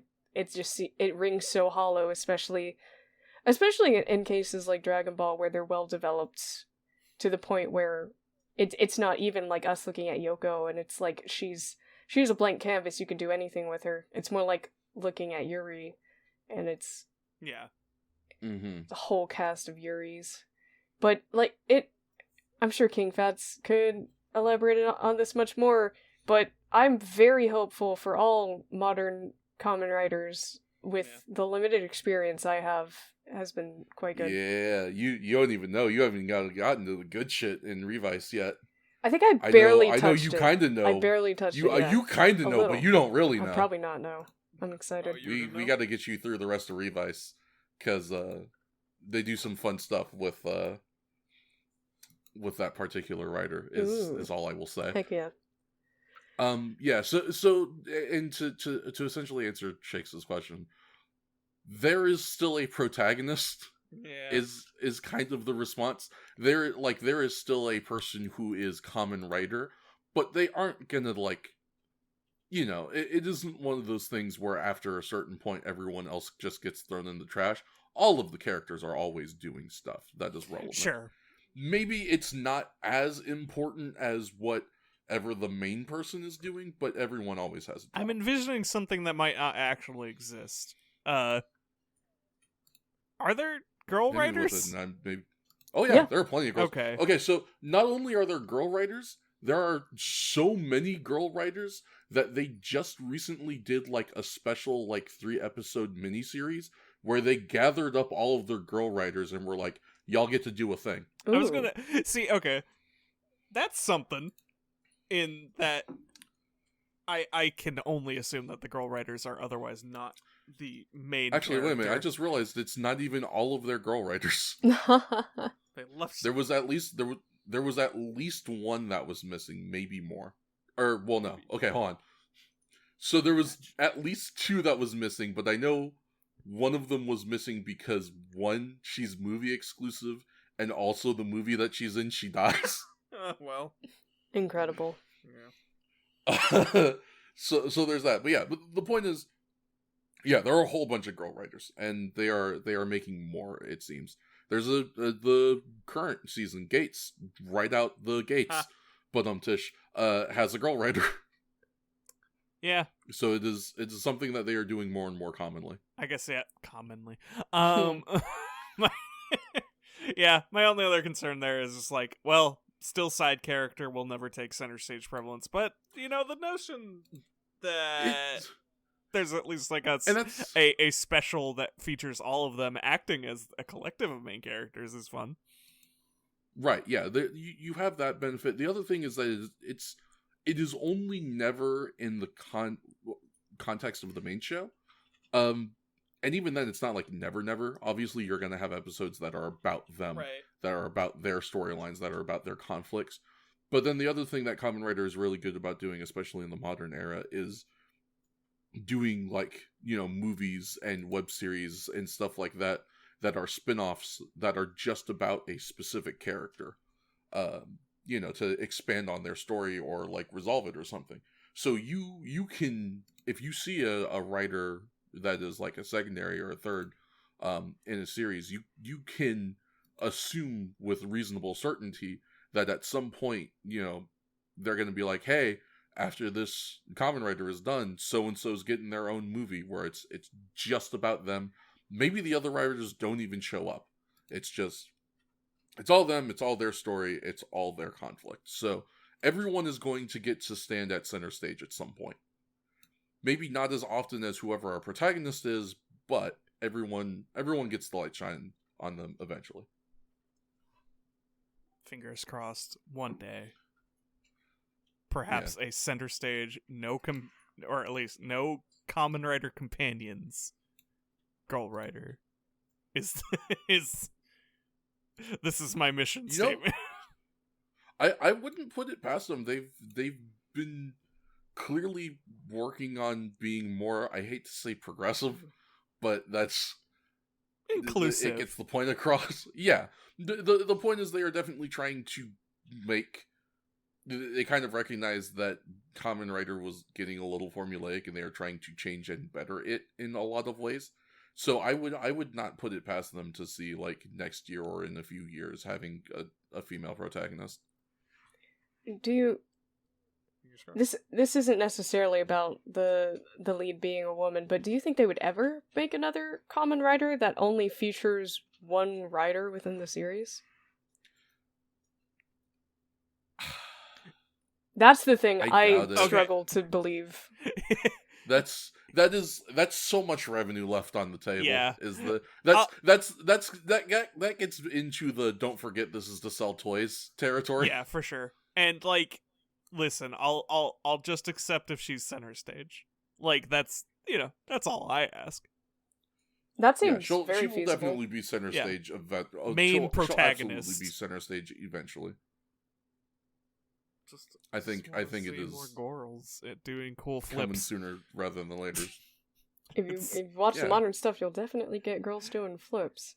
Yeah, you'll definitely get. I guess also driving story action, but whatever. That's you can have shit. Both. You can have girls do flips and drive story action. Isn't it wonderful? The full package. Yeah. Look. Anyways. God, we still need to Oh my god, we're like 7 minutes into the episode. We are like, yeah. We're more than that. I don't even think we have. But we definitely need to. We need to get going. Wrap it up. So we just have so many actual Kamen Rider discussions to have today. Yeah, I was gonna say, at least we spent all that time talking about Kamen Rider. And not Krillin. Hey, here's my dissertation on Krillin being a short king and the best dad in Dragon Ball. Just kidding. Words, don't cut it out. It's fine. I'm not doing it. I'm wearing my Krillin shirt today. Crudy. Nice. I don't think there's too much. Sorry. Nice. Sorry. Okay, go on. I was gonna say I don't think there's too much else that we need to talk about in this particular set of the episode. I do want to point out because I wrote the note relatable art moods when the scene happened. There's the bit. I don't remember if it's not the bit where we watch the brother collapse. I don't think. No, it is the bit we watched brother collapse. Never mind, I should have mentioned this a while back. But yeah, where the brother is just standing in front of the painting, shaking his fists at it. Absolutely, yes. You've become a real artist Supremely now. good. Yeah, now you understand. Yeah. How many times in your notes did y'all put nya? I had some restraint and only did it once. It's my first note of the episode, and it reads, like nya. I actually do not have a single nya in my notes, because instead I put I can't believe Mr. Popo is a star. Yeah. It's hard not to, because that's literally the scream of this kaijin. Yeah, no, it's true. It's more of a nyark. Yeah. But like the n is there. It's so very there. It's Friday, sailor. Nyark. Attaboy, Wiki. You made it to Friday in California. Go on. I don't know why I made this next part of the synopsis so short. Tired. But then like the part of the next part of it is really long. The spacing I did here is weird. I was like, I'm gonna do spaces and paragraphs like B said I should do, and I fucked it up real bad. Oh well, here we go. Because of the attack and the things Neko Yamori says, Hongo deduces Satoru's older brother is involved and goes to confront him, only to find out that Neko Yamori is actually disguised as the brother. Hongo and Neko Yamori fight each other again, with Neko Yamori using his cat fire to escape. At the hotel where the conference is going to be held, we see Taki working on the security as one of Neko Yamori's paintings is installed. Yeah, incredibly non-suspicious painting gift. I guess, he checks it for bombs and shit, like... Yeah, he checks it. It did not anticipate magic cat painting. That's on me, says Taki. This painting sucks. Oh, well, I guess we can keep it. Listen, I like it. I put a lot of... I wrote down quote-unquote in-character criticisms of the painting, but it is genuinely a cool-ass painting. I just like the idea of talking, going, well, it's fucking ugly, but I guess we'll put it up. If they want. That would be really funny. I did have one tiny note before we get to the scene with them hanging the painting in the conference. When Takeshi first goes to confront the painter, we do see one of his other paintings in the background, and he's got like this sick OC of this. Yeah, I was wondering why I had a note that said, damn, that picture in the back rules. That's exactly what it was about, yeah. Yeah. So he's got this, like, I don't know, she's some kind of Oni or something. Something, yeah. It's like, it's a woman, but it looks like she has, like, greenish gray skin. She's got, like, tusks and purple hair. Yeah, and she's wearing a fucking leather jacket. Ooh. It's so cool. I want to meet that girl.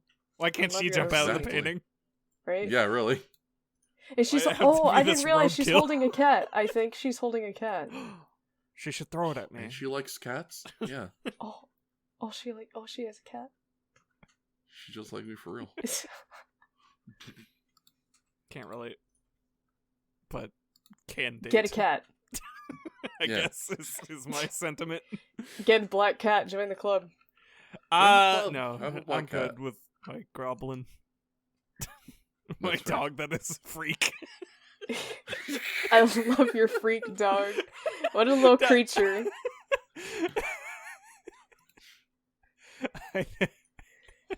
Baby. I need to link you guys to a picture of her after this, but we gotta go on. Okay. Yeah. Neko Yamori's painting is installed. Back at the Gulshocker base, General Black and Neko Yamori go over their plan to draw Hongo to the Kid Court base so that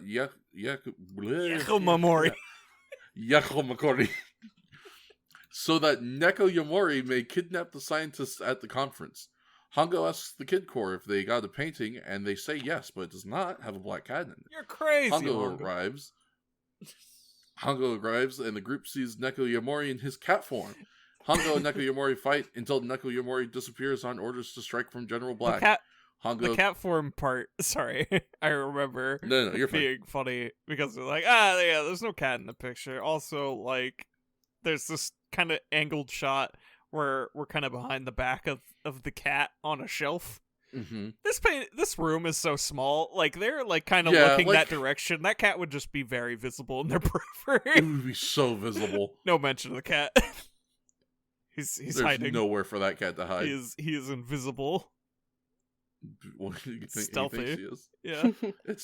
I was gonna say it's honestly very cat-like behavior Yeah. of hiding in plain sight. Like, I'm so sneaky, they'll never find me. Yeah, they just Like, put their hey, head I against hate something. Stupid. Yeah. Listen, I love you, but you're so dumb. Baby. Like, bro, I see your whole ass. I know you're where you are. And they're like, nah, you can't see me. I'm invisible. I'm like, alright, you're right. I can't see you. So Neko Yamori and Hongo fight until Neko Yamori disappears on orders to strike from General Black. Hongo contacts Taki to warn him, but Taki is too late to destroy the painting. Hongo told and you not to Neko call me at Yamori- work. Yeah. Listen, I can't right now. No. I'm in the building. They're expecting me. Look, they're gonna notice if I leave. Anyway. Yes, even for 10 minutes. Not that you could be that quick. Taki is too late to destroy the painting and Neko Yamori attacks with Gel Shocker. Taki holds off Neko Yamori and Gel Shocker until Hongo arrives and he and Neko Yamori face off again. Neko Yamori is a formidable opponent, surviving moves like the Rider Throw, Rider Punch, and Rider Chop. He does But them Rider all, just like the song. He does them all, just like the song.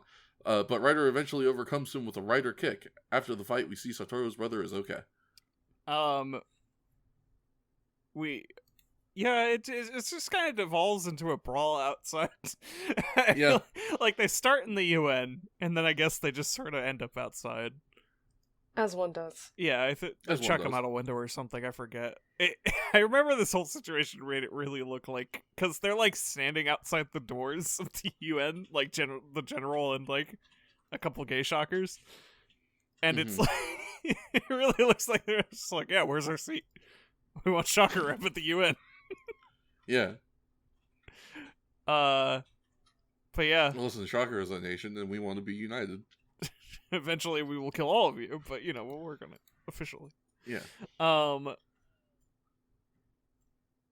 wrote down mildly dangerous stunts, but I can't remember what they did to prompt this from me. Might have been. Oh, right, that like Up on the cliff. building. They really did stuff. Yeah. That's right. Yeah. They kind of made their way down this like hillside that had like a. It was like a cliffside hill, so it was going a big sloping thing down, but it had a really nice view, and they would fight by the railings of it. Mhm. I'm remembering now Yeah, I how they remember made that. their way outside. And then eventually we get to the gecko's true ability. Yes. How did everybody phrase Suck. this in their 2 notes? C's. Yeah. Yeah. Even I did. The geckos suck. My note says sucker feet? Question mark. So You gave them a lot more credit than we did, I'm sure. I literally just put T suck. And then THEGSUUC. I remember as he died, he had like, or at least before he died, something like he had this like moment where it sounded like he was like approaching and then passing you and then going into the distance, like yeah. Fucking remake that Nico Ni video.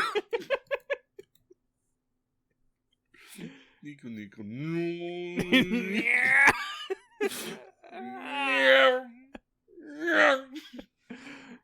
Oh man.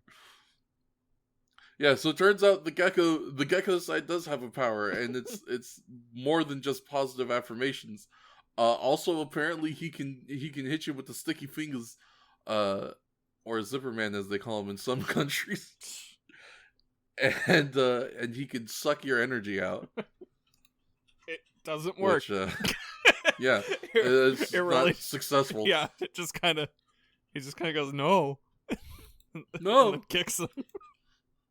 Yeah, I mean, that's kind of always the way now that, like, Rider has an indeterminate... Now that Rider is not explicitly wind-powered anymore. Right. Like, every time they have ever tried to drain his energy, he's just like, fuck you, I'm gonna win anyway. Yeah, and there's no, like...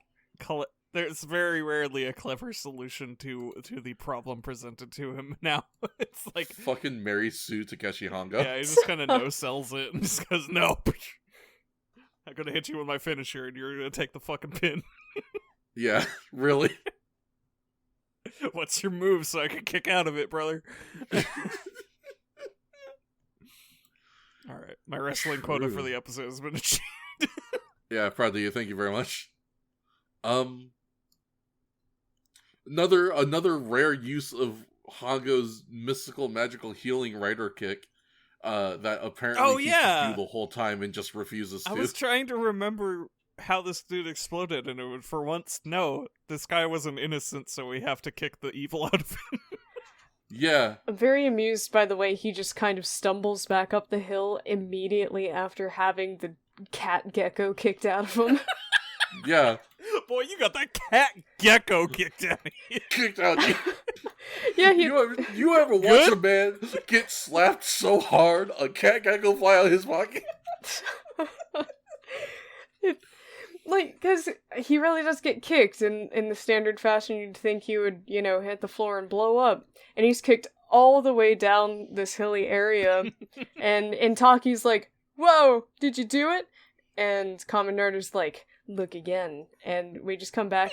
We pan over to the artist's brother, and he's just like, ah! And he just, like, rubs the back of his neck, and he starts climbing up the hill. Yep. Oh, you kicked the cat gecko out of me. Oh, is that Kamen Rider? Oh, hey. Oh, cool. Can I get your autograph? Well, brother loves you. He's in your core. Yeah, he's part of the core. The few of the proud. Yeah. The Rider kids. Accelerate your life. join the Rider Corps. Holy shit! Fucking Marine Corps recruitment commercials, but with the Kamen Rider Kid Corps. What a concept! Or, personally, I think I would pick the Navy because of the fucking Keith David Accelerate Your Life. Accelerate Your Life is very good. To just death, because... bro. To death, bro. Alright, the line is... just because I've been seeing them recently, and also because this concept is supremely funny. I don't know what branch this is. I think it's the Army, but I would love to do the ones where it's like the person doing military stuff while talking to their parent. Are you sure you really want to do this? Yeah. I have to defend the country from Shocker, Mom. I know you've always been a patriot, but doesn't this seem dangerous? Just like some woman talking to her 5-year-old while he's in full fatigues. His little blazer so what do you think? Hat. Yeah.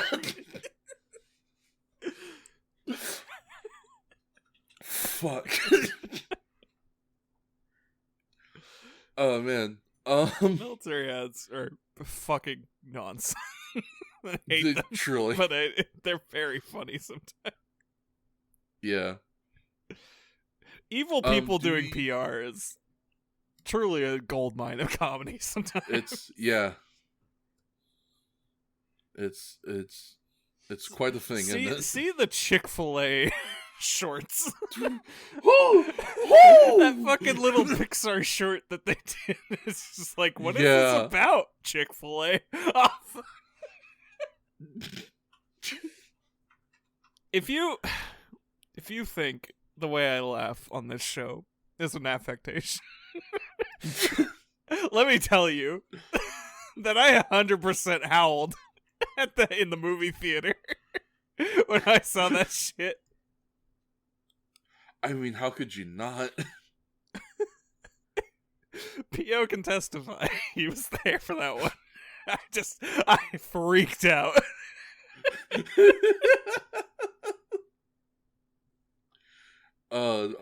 To have been there. That sounds like that would have been fun. Oh man. But yes.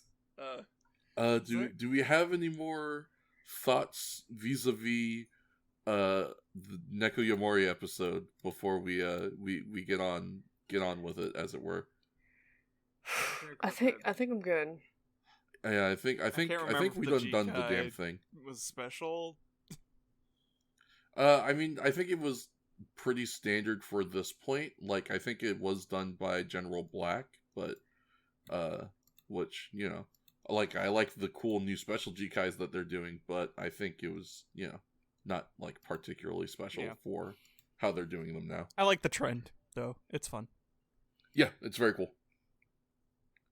Well then, with that, that's episode 88 down. We're gonna go ahead and go on a brief sojourn, talk about some ads and such, and then we will see you at a little place we like to call episode 89, the terrifying Operation Pet, Send Rider to Hell. We hope you've been enjoying the show so far. If you want to see more from us, check out the Twitter, @FirstRidePod. You can also check out the SoundCloud, which is soundcloud.com/first-time-rider. You can also follow us individually on Twitter. KingFats is @KingFats95 with the same Twitch. I, the Magical Whale Gopher, am @WhaleGopher on Twitter and twitch.tv/themagicalwhalegopher.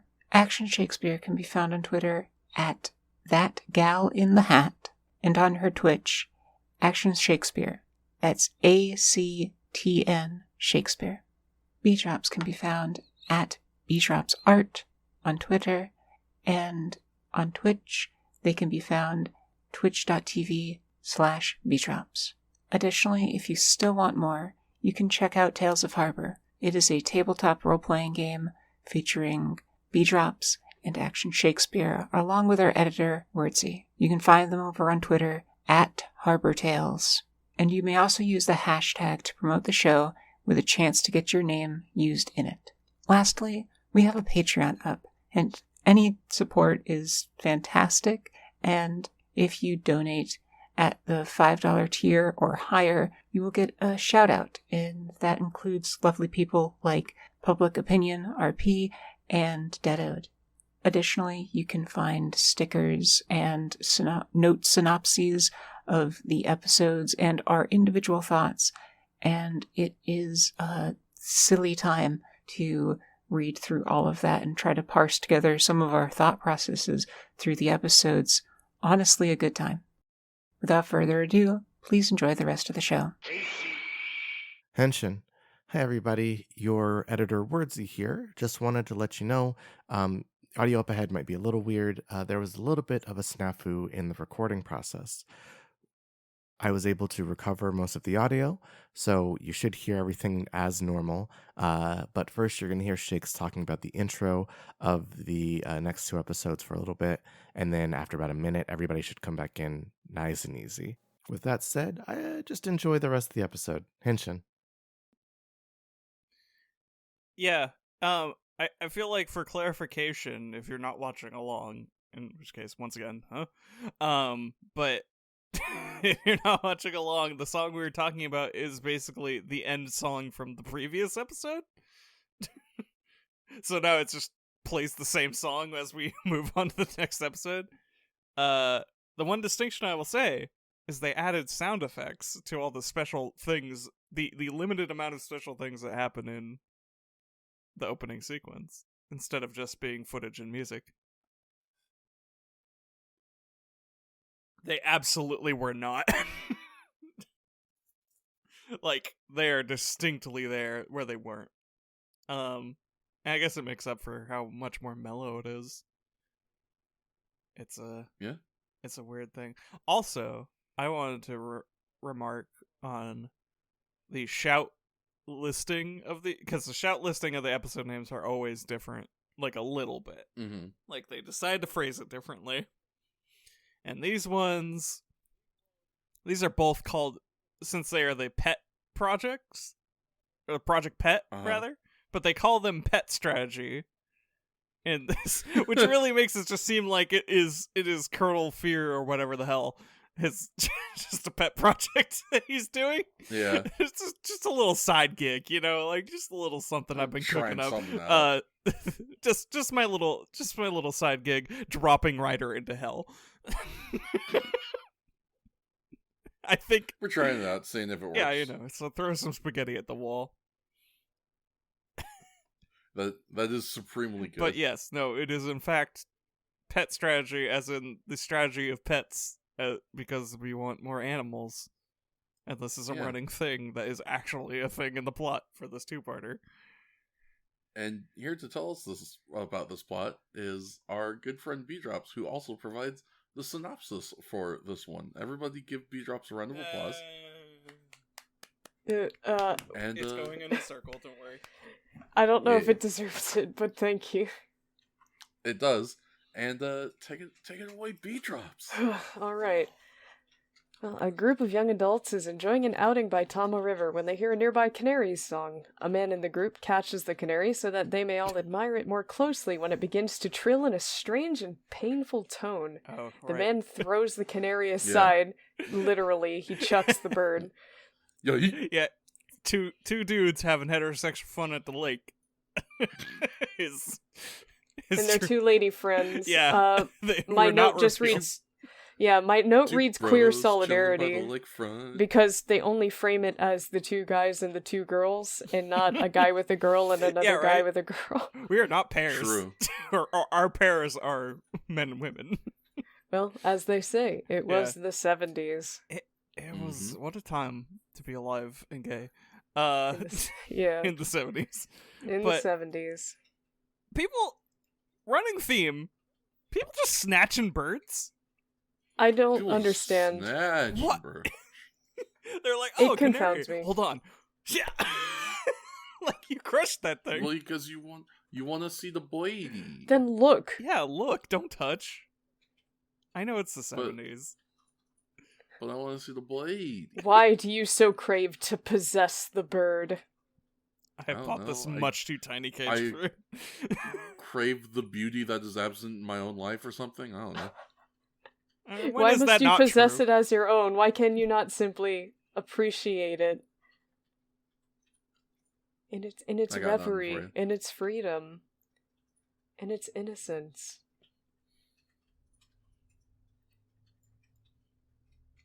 Anyway, he chucks that bird, and it turns into CanaryCobra.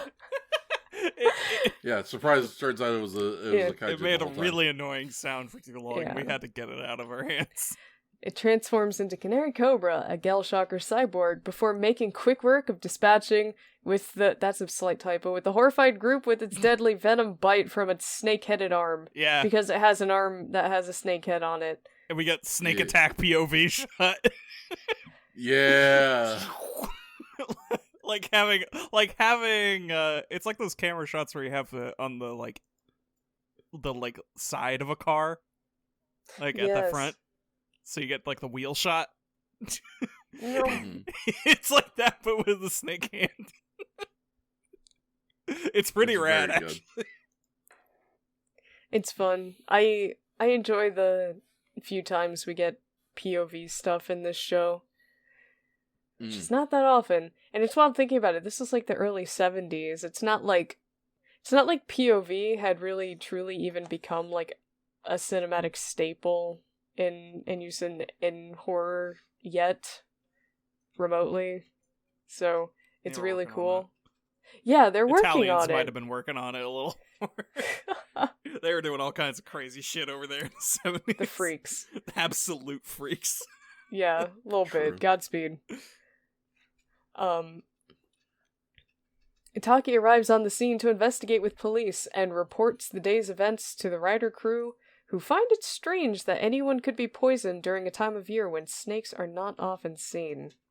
But it's definitely snakes. Don't worry about it. Yeah, it's definitely snakes. What? Sorry, I looked at my notes and I was like, okay, I had a note that says snake for when they all get killed by the snakes. My next note reads ugly. It must just be about CanaryCobra because He's ugly. He's pretty rough. He's pretty rough. Perhaps we should talk about some Five Nights at Freddy's. He is. Five Nights at Freddy's. He looks like if they let that character not be a girl, so they don't have to worry about her being sexy. And also Snake. And also Snake.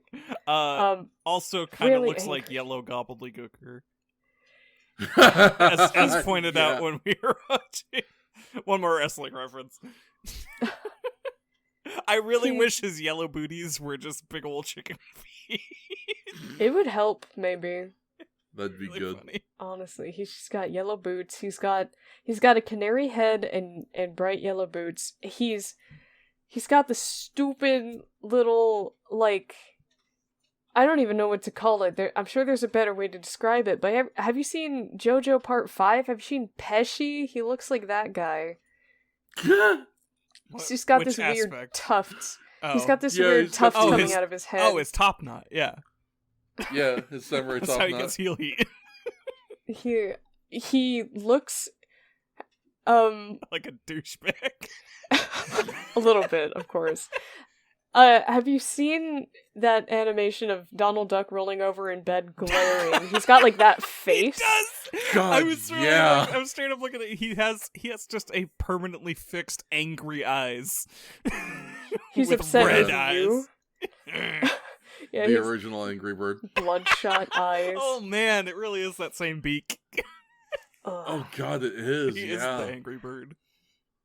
God, yeah, he looks like someone was making a snake costume and then just put an Angry Bird on his Yeah. head. For real. This is most of a Snake Man outfit. Yeah, This it is- was a sea snake, the sea snake guy who had the snake Yeah. arm. He's like that guy, but they just put a bird on his head. Bird up. Fuck it. Yeah, a little bit. He has scales going up and down his body, and he's got like the sort of scaled plating on his inner thighs that a snake would have, like on its underbelly. Mhm. And then he's just got like an ugly ass chicken head. I Yeah. will remark favorably the scaled underplating design element I think is utilized very cool because it's on the inner workings of his thighs, but then they included like an extra chunk of it around his waist, basically acting as that like Superman underwear divide. Mm-hmm. Makes the belt pointless, but you know, whatever. It's a nice, it ties the body structure Yeah, I was together. gonna say the snake part of this suit is good. It's really good. And- This picture we are looking at for reference is awesome because it's like an Yeah. action pose with his snake arm like wriggling into the foreground and he's behind it. It's awesome, honestly. It's very good. Like, put link in the description. Here you go. I'll give somebody some more work. it's probably gonna be me now. Yeah, I mean honestly. I'll make a note of it. Yeah.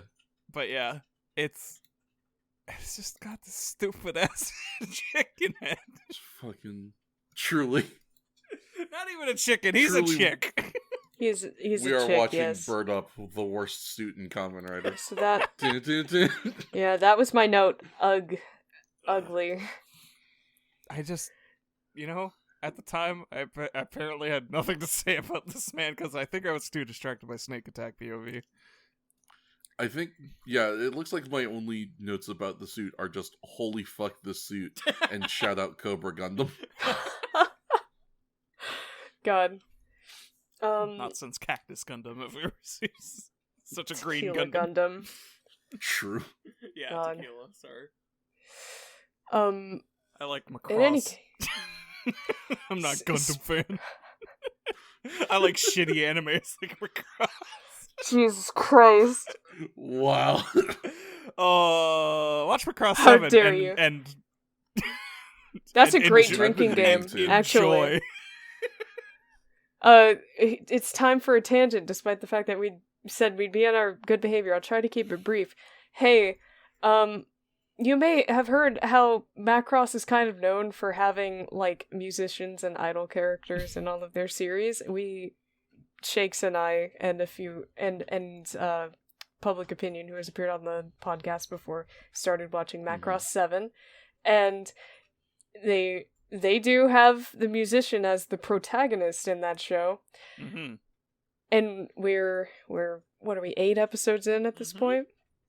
And somehow it seems like we only have 3 songs, and normally that doesn't really sound bad, right? Well, I'm gonna say, without exaggerating, that maybe approximately like 4 to 6 minutes of each episode is actually taken up of every single episode of any combination of those 3 songs, also constantly being interrupted and utilized in the same ways.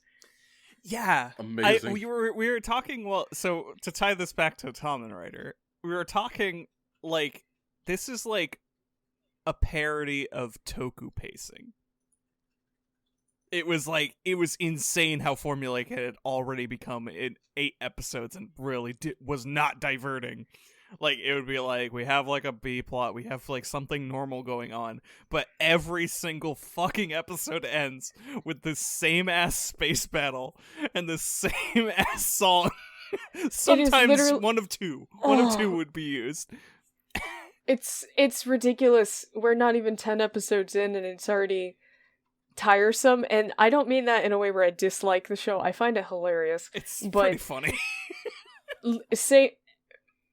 It's no exaggeration when Shake says it is the same space battle. It is literally the same guy. Not guys, not people, not force. It is a guy comes to fight in the same mech every time, and then the same guys, like literally the same people after the first episode, because a certain number of them were out of commission, but after that it is the same guys, the same pilots who always go after the guy.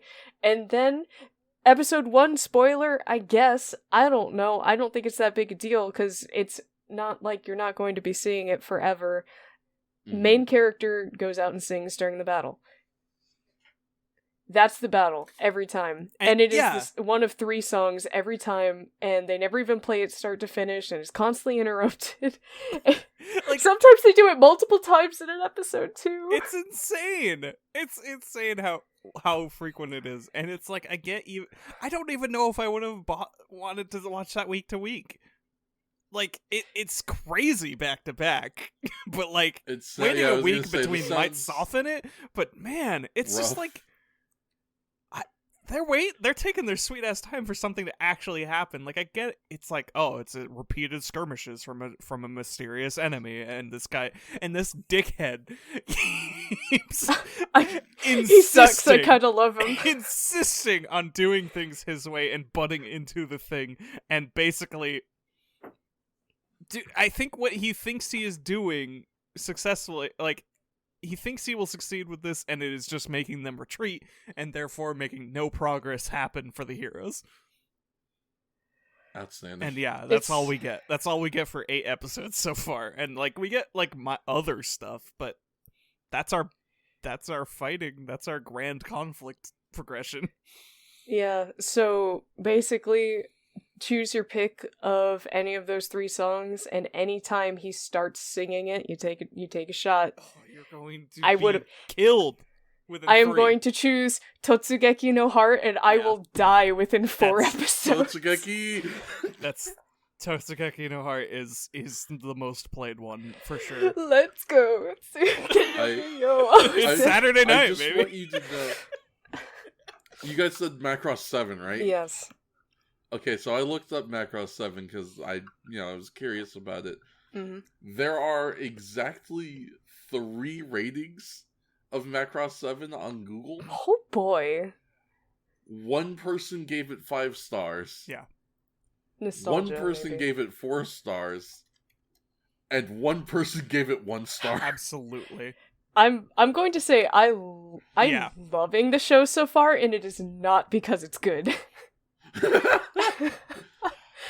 And I have the good fortune of being someone who's already like familiar with the whole discography of this fictional band before coming into this show. So I'm already coming into this show singing along with the songs and constantly being kicked in the teeth every time they stop.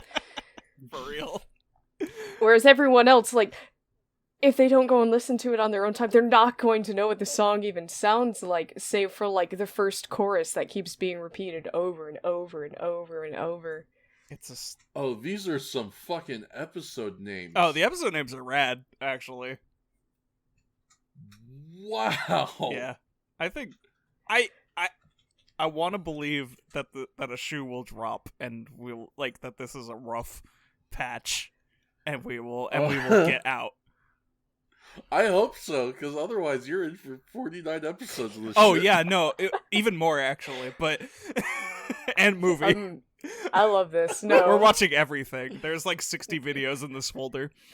Macross Oh, 7 boy. never change, please. Macross 7 never changed. The show sucks and I love it. This has been our Macross tangent. If on a very serious note, if you want to watch a very good Macross, watch Macross Plus. Macross Plus was very good. It is made by the people who did Cowboy Bebop. That is all you need to know. Well, there you go. It is that same director-composer team. We also talk about, or we promote Tales of Harbor a lot on this show. I took a lot of various Macross inspiration for Victoria, for someone who hadn't really watched a lot of Macross, admittedly. We're fixing it.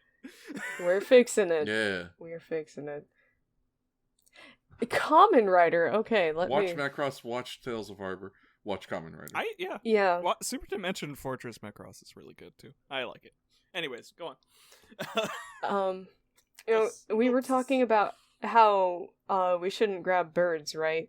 Well, it's a good thing that our heroes have a better moral compass than that. Just kidding. Suddenly a canary is spotted in the window. Taki catches it, Yoink! And the group decides to adopt it as their new pet.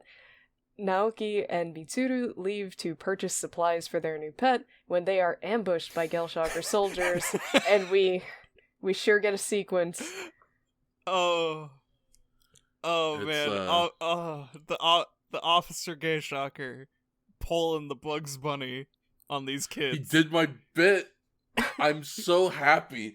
Like, He fucking did my bit. You've been doing this bit while we watch episodes so much because it always ends up true. They straight up did it this time. These kids are getting chased by Gay Shocker. They run into some cops and they're like, oh, thank God, officer. Like you gotta catch these, but these guys are chasing us. Oh, did they look like this? This? Transform- Straight up. Never. Yeah, I haven't seen them. And then we get a little Rascals chase. Yeah, sped it's up great. footage and everything. It's Yeah. been a while, so it's kind of delightful. Natsukashi. I have to Mhm. point out my favorite part of this chase scene, which is at the very end when they finally catch the kids, and you see the two Gelshocker mooks who are holding them are both wearing their hats. God, yes. Yeah, it's weird. It's cute though. It's so fucking good. Fine shenanigans. It's because I absolutely would do the same. Yeah, give me Give that me shit. that. Yeah. Take Hell it. yeah, Oh. no, I'm the Kamen Rider Kid Core.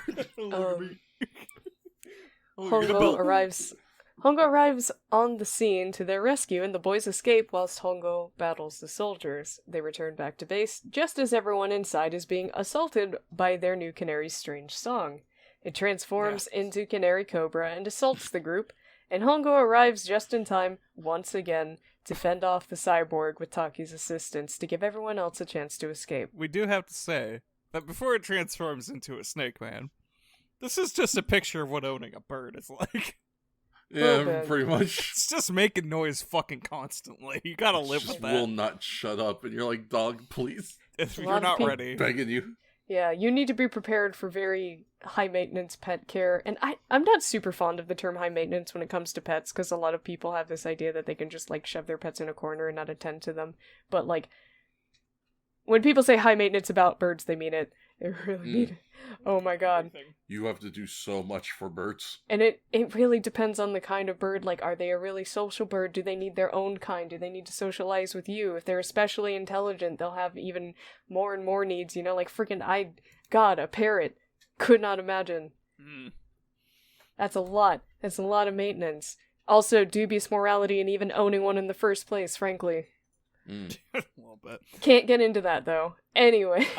This is also the fight scene where some burly-ass hairy 70s man apparently fucked Yeah. his lens and Giant left a curly giant hair. In Yeah. the top left corner. Not disappearing It's- until the scene was over. It's quite Yeah. distracting.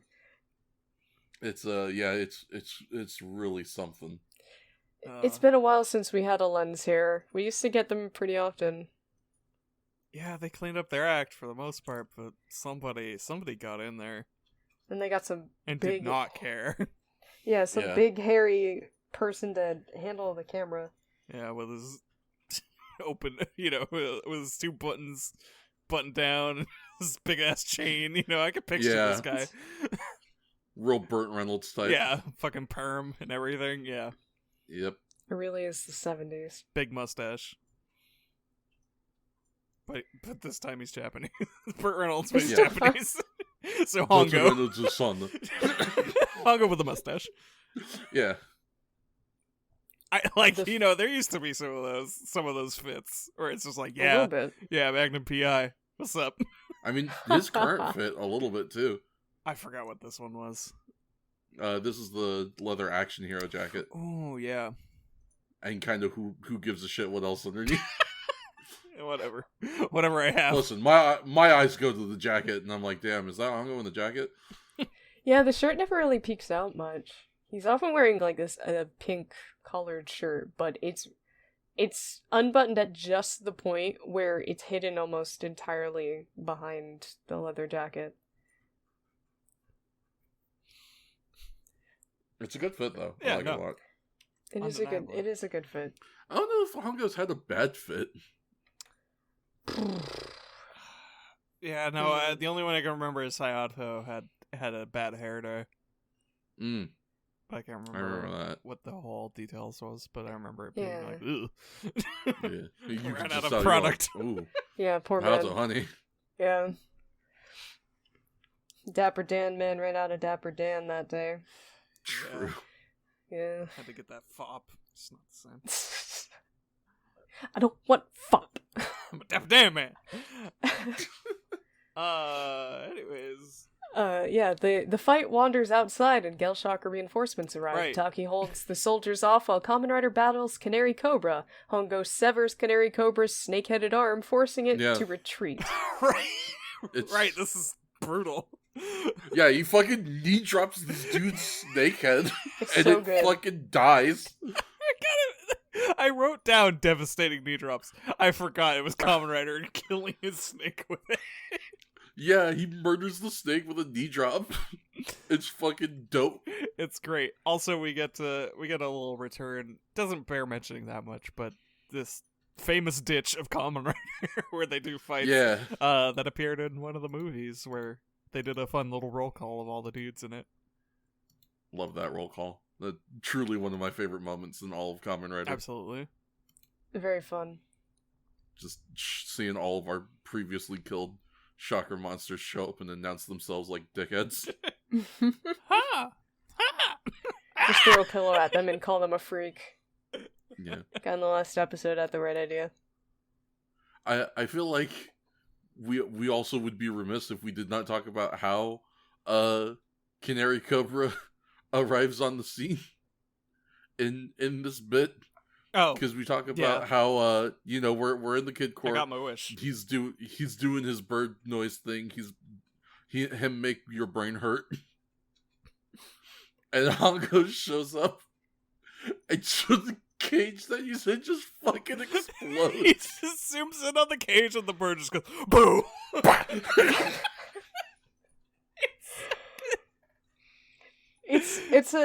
It's an image that evokes like a real visceral like terror in me because I'm like, No, oh, the it's bird! fair. Oh, it's fine.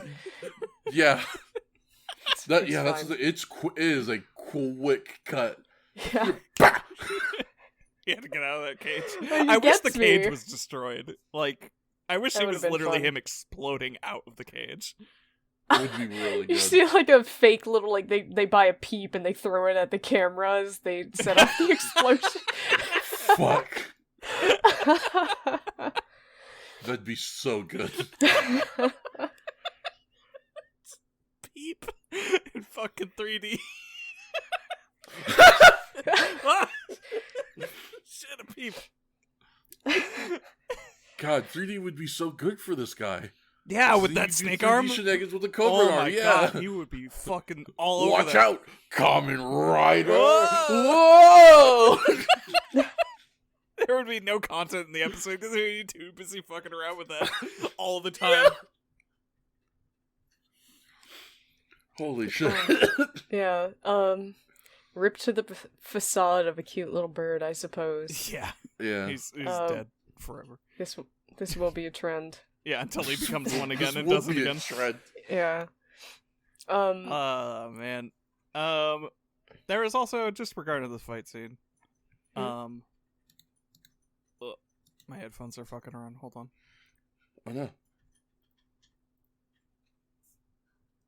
Sorry if I was talking over anyone. My headphones died No, for you're a good. second. And took two. There's a part of this fight that I enjoyed, just a little minor detail, but I like calling them out. There is a good use of backwards footage.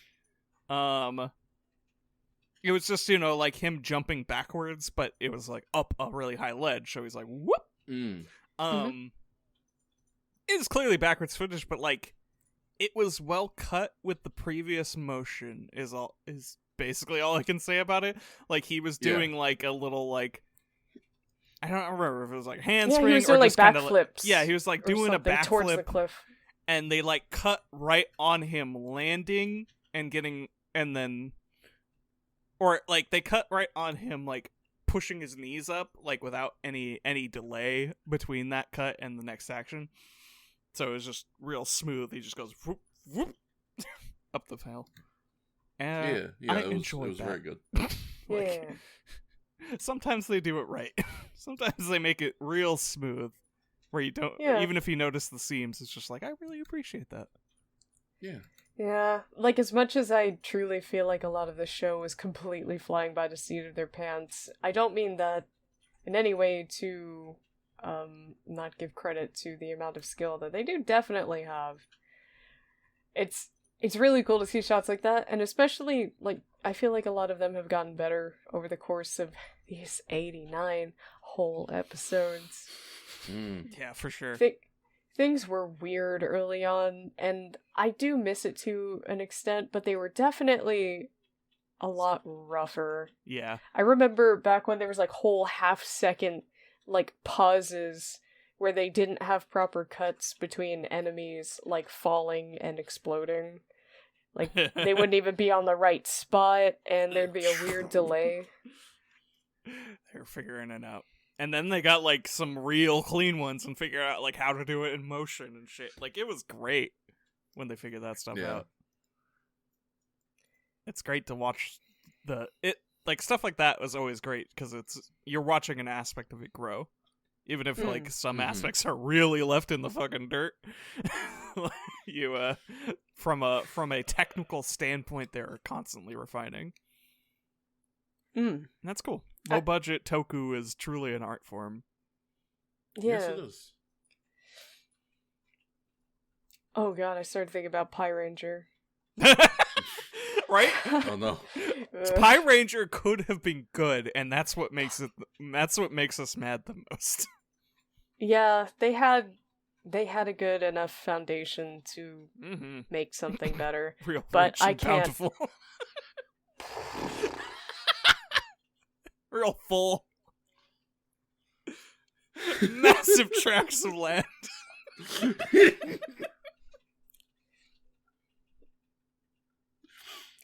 Podcasts can't capture my facial expressions, They so I'll let can't, the but I- silence do it. But yeah, like I feel the silence is palpable. Yeah.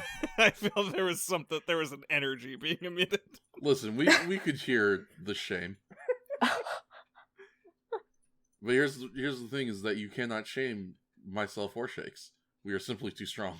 Nah, it's possible for me. Yeah, I think we well, could shame Shakes. You just need to press the attack. What I to you, really I'm shouldn't different? reveal that. Yeah, maybe don't show your glowing weak point on screen there. I've already done it once. That's fair. My house is made out of more glass than yours, so I won't do it. I'm gonna throw the biggest fucking rocks possible. Here we go. Yeah. We're both going down. God is my witness. Just nuke the whole vicinity. You're coming with. Yeah. From one house to the other, go straight through. Solidarity. Rumbling together. Yeah, anything else to say about this fight before we move on? About the fight specifically, I feel like we kind of covered what we wanted to. Very much so. The highlight of this fight is Hongo fucking drop kicking this dude in the Cobra, or It's nuts. Knee dropping this dude in the Cobra. Yeah, it's fun. I don't feel like he gets to do it as much as I'd like, but when he does get to commit a horrible carnage, boy Yeah. howdy, I love to see it. The dismemberment Love to see bonus. it. Yeah. Dismemberment bonus. Moving right along, Hongo, who Listen, fades. apparently wounded his leg in the battle, returns to base with Taki for medical treatment. The group discerns Gelshockers' plans and decides to use television and radio to warn the local area to be cautious of any canary sightings. Though word spread quickly, it was Okay, not we enough believe to you. save everyone. Yeah, so first of all, everyone believed them. Second, Yeah. didn't work anyway. It was not enough to save everyone, and we see CanaryCobra returned, or has, there we go. I lost my track there. We see CanaryCobra has made a quick recovery, sporting a new robotic replacement for its lost arm, and has returned yeah. to terrorizing the citizens of Tokyo. General Black reveals his plot to be Operation Pet and deems it a roaring success. I see what you did Yeah.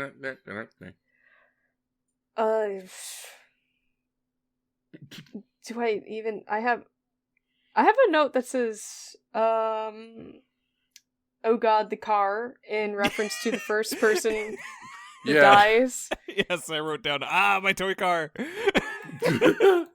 Yeah, and speaking of technical delightful proficiency... Yeah, actually, like, as much as I gave it shit in my note, and at the time, like, I immediately backpedaled because they made a model explosion look pretty fucking full. Like, they did a good job with it. They lent a scale to that's not usually there. It was very good. I guess I'll give the context because it's not in the notes, because it really isn't that important. But essentially, we see a truck driver just driving along on a cliffside, and he spots a canary in the window.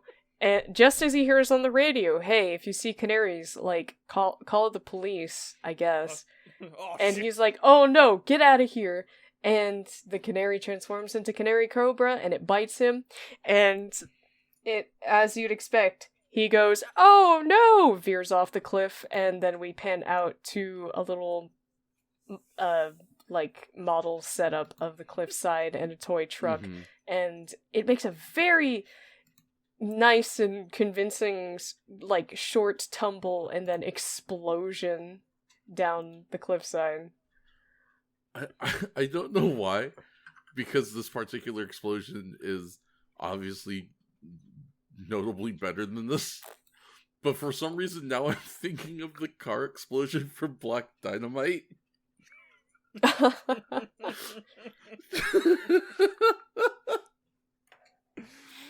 It's not quite that. No, this one is real quality. Also, yeah, they gave old CanaryCobra the Frieza treatment. They were like, "Oh, you lost your arm? Let's make you a metal one." a little bit. A running Honestly, theme love for to Project see it. Pet. Yeah, as we will see. But yeah, I don't know. It was cool to. I think I would like to see this more often. Just like mid-episode Kaijin upgrades or repairs.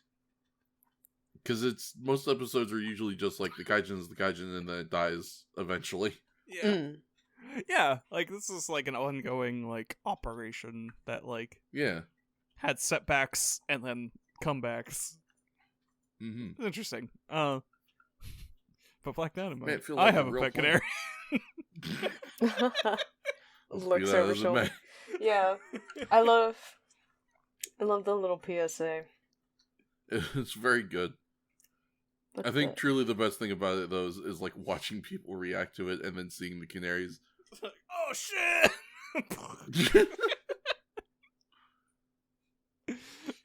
and make the mistake, it still does explode into CanaryCobra. Yeah. It's very funny. Listen, if you're gonna explode, you gotta explode in the CanaryCobra. Boom. Are there any more notes for this section, or shall I proceed apace? I think you can. I believe you shall proceed. Alright, I will just take us straight to the end real quick then. Back at base, the crew receives news via carrier pigeon of a CanaryCobra sighting, and Hongo reveals his injury to have been a ruse before heading out to confront CanaryCobra once again. It was a ruse! I fooled all of you! Even my immediate coworkers spotted.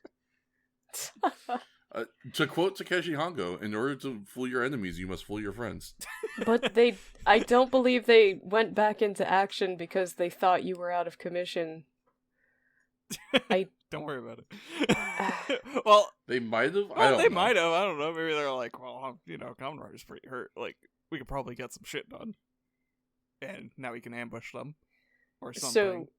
So, because that feels a little. I don't know if that feels better or worse in this sense, because that means he kind of allowed them to unleash themselves on Tokyo, and people did, like, someone did die. Absolutely. Yeah. Multiple people. did. Yeah. He killed that mom. She was actually hostage. She was not dead. Wait, really? Yeah, Oh yeah. We took a hostage. Oh yeah, that's right. That really didn't pan out, like, because as soon as Kamen Rider showed Not up, at it all. was just like, yeah. we forgot about It's the not even in hostage. my synopsis, because it really doesn't matter. I don't even know why that happened. I can only assume because they didn't want to kill a kid. Yeah, probably not. Probably. But yeah. You can at least make him an orphan like the There we rest of go. them and add to the numbers of the Kamen Rider Kid Corps. Come on. Another fight breaks loose when suddenly a new cyborg appears, Rat Condor. It offers to team up with CanaryCobra, but the latter refuses, wanting to kill Kamen Rider itself. Taki arrives to provide support and keep Rat Condor at bay while Kamen Rider and CanaryCobra resume their battle, and Kamen Rider defeats him with a Rider Lunar Kick, whatever that means. Just as CanaryCobra meets his demise, Rat Condor throws Taki. Hey, you get it right. That was an F10. He was about to deal the business. Alright. Treading back slightly. There was a mook that tried to do a rider kick, and it was very funny. Yes. It was great. But yes, otherwise the show is immediately stolen by the second member of the Showbiz Pizza Band. Comes in here. So yeah, Should we talk about this guy? I mean, he I does guess we show up. should. He shows up, Okay, but we have to use the his other first picture you form. posted. he's the saddest. He's the most wretched little creature. He's so upset. So he reminded me of something upon initial viewing, and I don't know if you've seen it, and I think it's one of the first results. But if you Google sad taxidermy fox, you know that weird little fox that's like sitting in the chair with his little paws in his lap, and he's just kind of staring out. That's kind of what Rat Condor looks like in spirit. He is a rat. I can't deny that. He's absolutely a rat. At this point, a rat. He got the buck teeth and everything, but his eyes have just permanently fixtured, just like the other guy was permanently fixtured in an angry phase. His is permanently fixtured in like, man, kind of face. He's like He's a real character design of the era, too, because he doesn't have, like, a rat face shape, but he reads as a rat in, like, a cartoon way. He's got, like, a... Yeah. He looks like Splinter. Yes. He does look like Splinter. He is Gray Splinter. Who ate the ketchup. Who ate the ketchup. He's got red all over his mouth. He got into a whole case of your lipstick while you weren't looking. True. From my Valentino white bag. Oh man, he got it everywhere too. His eyes are bloodshot red, same as his lips. It doesn't make him look any less sad though. Maybe more. He's been crying. He's been crying. He got a tummy ache from eating all your lipstick. He's got some red on his chest too, so he like spilt it down. Yeah, he threw up. I'm just imagining this thing like showing up in your door frame at night. It's like 2 a.m. and he's like, with your lipstick in hand. I got a tummy ache. I threw up. Oh god damn it. It's worth noting that I put a picture, during the break, I put a picture right after this picture of the rat we're using as a reference of my Italian Greyhound. She's so sad. It's the same They're picture. both going through it. It's the same picture. God, yeah. It's fucking funny. I guess the rest of him. Holy shit. Is... He is a rat condor. He is a rat condor. So he got wings. He got condor grippers. He got feathers down his sides, but otherwise a red jumpsuit. Mm-hmm. I think it's a pretty solid design. It was like, this is a mammal, but also a bird. Yes, he's just. Overall, it's a pretty good suit. It's the face. It's just the face. That face Which hits you like 1,000 pounds. I guess they knew. I guess they understood that concept, considering what happens. Considering what happens in the next episode, I think they understood that, or something happened. I would love to know the story. Is this character development? We'll get to that when we get to that. Yeah, he's before we get into the next episode, I would like to say I admire his cooperative spirit. Yeah. Let's team up. He literally shows up and he's like, we're stronger together, let's team up, we'll take him down. It'll be great. Come on, bud. No, fuck you. That face doesn't work for me, brother. I'll get the belt. You got something, motherfucker. He got Rider kicked, but different. What is a Rider lunar kick? Was it just another one of... Yeah, for real. Kick! Dies in a beam with the white-hot intensity of 1,000 suns. As it should be. Sailor Moon is ridiculous. Anyway. Sailor Moon is delightful, even though it's stupid. Even though some Sailor of it Moon sucks. is delightful It's not a great adaptation, but yeah. There's parts of it that are like, wow, bad, but it's like, oh, this is still a lot of fun. It's the problem.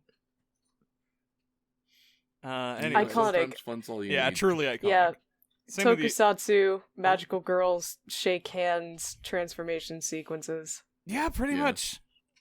Yeah, Sailor Moon really not to get into the magical girl history, but the magical girl transformation as we know it is truly dedicated to the Sailor Moon adaptation, original adaptation, which was also in the manga too, to be fair, inspired by the transformation sequences of Super Sentai specifically, apparently. Yeah, because it's like they're not called Sentai, but it's like the full title of Sailor Moon is like very Sentai style.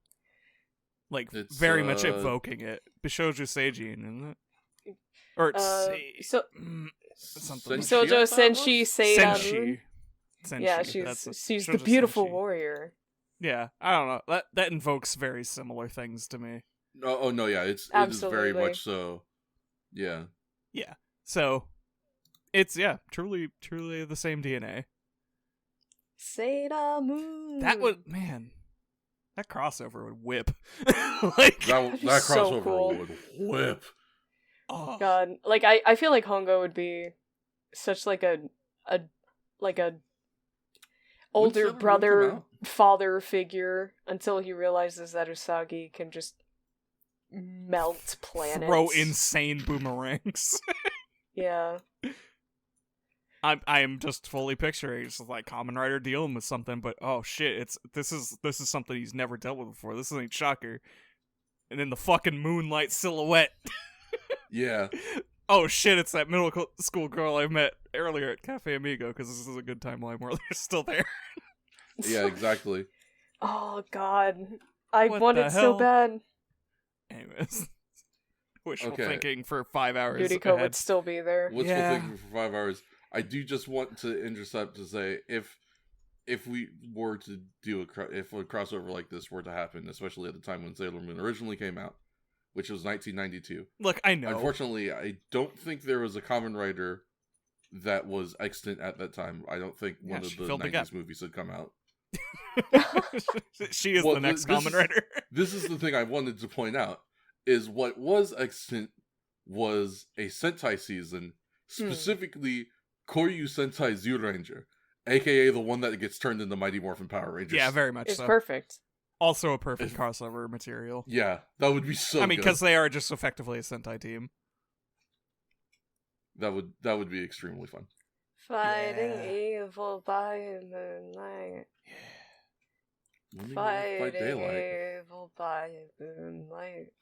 This is why my OC Swaggy, is you Sentai. good? Evil by moonlight. They are the ones fighting evil by moonlight.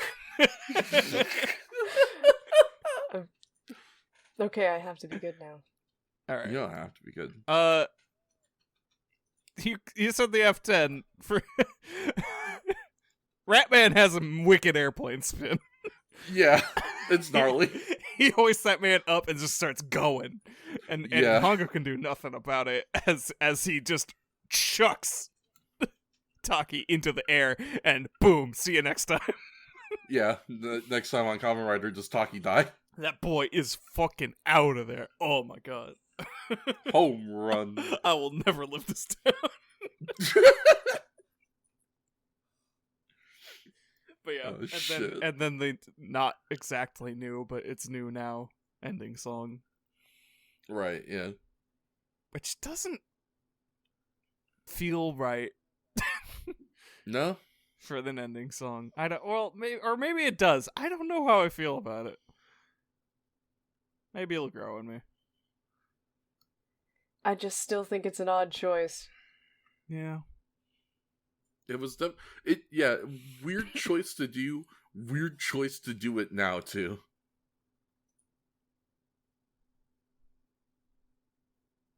But if one thing has been consistent about Kamen Rider Ichigo, it's been weird choices. It's been inconsistency. Yeah. And speaking of inconsistency, I think we have said all there is to say about episode 89, which means it's time to jump on over to the second part of it, I guess. Kinda. Yeah. And Not- now not really, back to but yeah. Kamen Rider. Yeah. Yeah, Kamen Rider episode 90, The Terrifying Operation Pet, Rider SOS, original air date December 16th, 1972. And this one, while being done with another wonderful B-drop synopsis, Oh is yeah. going to be read by our good friend and companion Action Shakespeare. Take it away, Shakes. You. Oh, that's me. Yeah, you're on. I B wrote this, so I'm probably gonna laugh. Oh, I while see a reading it. typo. Damn it. Oh, I don't even see that yet. But I will say a plus beginning of this paragraph. We resume on Taki midair. Hell yeah. Just it thrown. felt like there was no way to phrase that aside from plainly. And now the airplane spin already in progress. Kamen Rider catches him before engaging Rat Condor in combat. Unable to defeat both Kamen Rider and Taki, Rat Condor makes a swift retreat back to base. it is revealed that Rat Condor was constructed as the next phase of Operation Pet, and is intended to spread a unique bacterial plague throughout Tokyo, is anticipated to be able to achieve 100% infection rate within 24 hours. I can't fucking... Every time I think about it, I just think of the fun. I'm a loner. We haven't gotten to that yet, but yes. I know. As soon as you mentioned it, my brain was like, eh. Oh, yes. Oh, yes. That's what this guy did. Yeah. Fuck. Please continue. Yeah, no, we got the Skaven stuff. Rat Condor gets poison damage. Oh yeah, he also has cool arm knives. Yeah. He has Condor Guipas, but he also just has these extra curved blades that he can whip out. That's pretty cool. He's like a platypus or a rooster if it was on your front hands. Yeah. Yeah. Yeah. Yeah. Yeah. Rat Condor is unleashed on the citizens, and we see its plague spreading rapidly throughout the city. The plague, for the record, is Rat Condor bites you, and then you get funky walrus teeth. Yeah. And then you bite other people. French fries in your mouth. It's a very fun and scientific process. And you don't put them in consistently. No, you don't. Sometimes they're jetting out. Sometimes they're going up. Sometimes I think they might be going down sometimes. They think it depends on genetics. Yeah, it's fascinating. We're studying it daily. General Black decides to target the Rider crew. An undercover gay shocker soldier gives Naoki and Mitsuru a fancy mouse as a new pet in another tiny ass cage. Way too tiny. The tiny little wheel pisses me off. Way too tiny. Super tiny. Here, I'll just say it in case people don't know, because, I feel like rodents are often considered lower maintenance pets too for some reason. I won't get into that again, but anyway, you buy any wheel for your pet, it needs to be large enough for their back not to arch when they get inside. If you see them bending up at all to use it, it's too small. That is bad. That's bad. That's one of those things that now that you say it out loud, I'm like, that makes sense. But, I mean, and I guess this is indicative of the fact that I've never really owned rodents in my life, but, like, I never thought of it. Mm-hmm. Like, I never had the cognizant thought of, like, oh, if the back go up that bad. Yeah, it's bad to bend your spine that way. Yeah, no. Most mammals.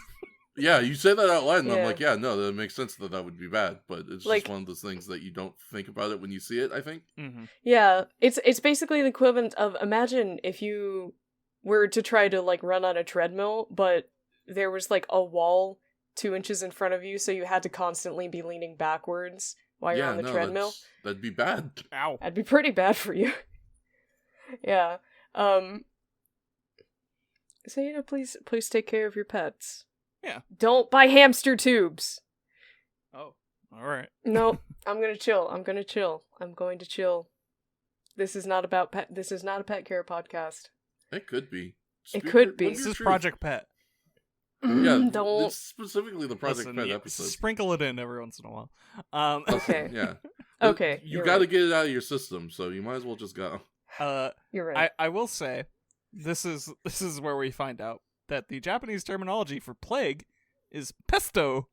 Yeah, it's pesto. Mamma mia. It's so cute. Pesto.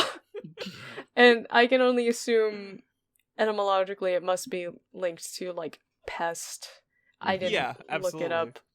But, it's fun. Just be katakana pest. Yeah. It's fun. It's great. Mamma mia, it's a pesto infestation. AKA my pasta every night. Delicious. Yummy. Let me find my place. Not so easy, is it, Shakes? Unbeknownst to the group, this mouse was an undercover rat condor, boom, who escaped his cage and assaulted Tachibana in the dead of night. Really just runs up on this man in his own bed. He Yeah, lives in the Sleep kid in the core. back. Yeah. Yeah. It's great. My note for that scene read...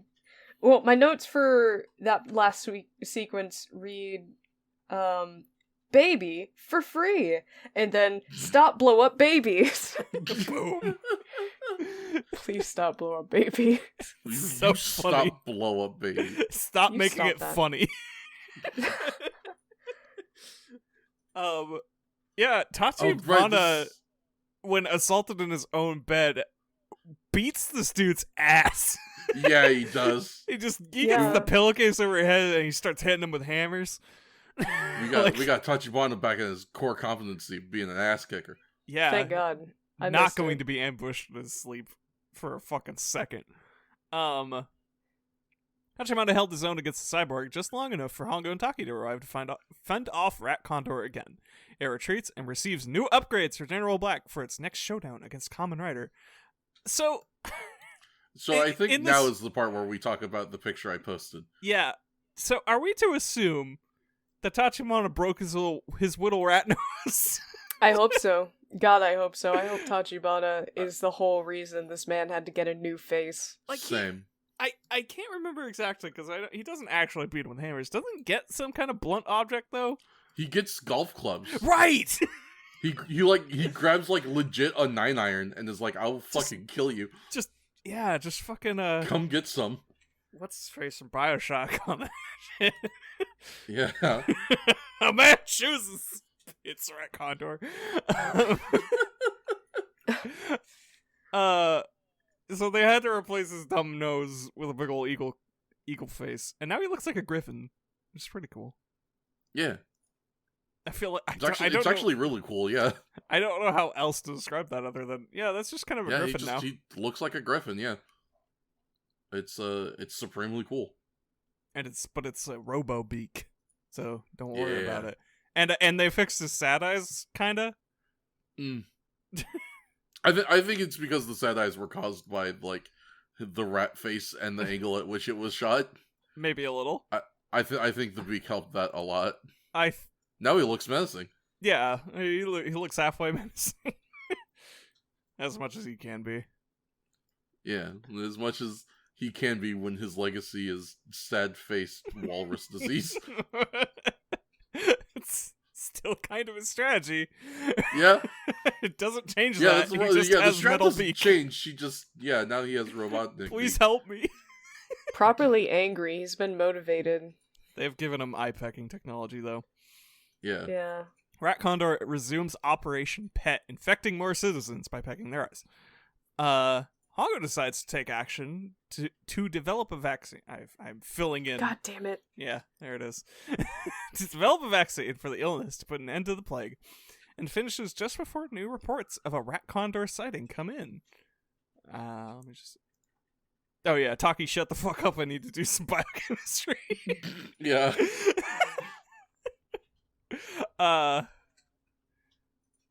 He and Taki head out to confront Gelshocker and Rat Condor, and Hongo's eyes are injured by Rat Condor in this semi fight. Is this the fight where we just got a shot of a still of a bridge with no audio? I That's believe this is. That was our establishing shot. I do believe so. To which, like, sure, it worked as one. Why is it dead silent? It's so weird. But yes, Hongo's eyes are injured by Rat Condor in the ensuing fight, forcing he and Taki to retreat, much to Hongo's chagrin. He is so fucking mad his eyes got pecked out. He is so angry about it. I mean, wouldn't you be? Yeah, he's just in the hospital bed, crossed arms, angry. Pouting. He's so He's so angry. fucking upset. While Hongo is reluctantly resting, a crew receives a taunting message from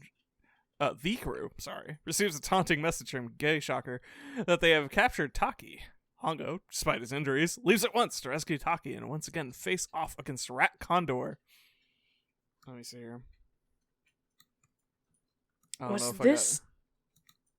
Wait, Oh, yeah. it was the previous fight with the helmet shield. I Yeah. did want to bring that up just briefly because Yeah. it was just cool. He just It was gets in very a cool. sword fight. He doesn't have a sword though. He's just using his helmet Right. as a shield. It was awesome. Right, He yeah, did the swashbuckling. he did the same thing against Cobra Condor as well. Briefly, yeah, he tried to. Yeah. He just kind of started beating ass with a helmet. Yeah, and he Cobra Condor or Cobra Condor, Canary Cobra. Yeah. See, here's the thing: is I've taken the cool parts of both of these monsters and I've made an actually good monster. Why Cobra didn't they just cut both of them in half and make it into a new monster? That's the next episode. Oh, probably. No, actually, that's the the new next- episode is something pretty fun. That's the next movie. Yeah.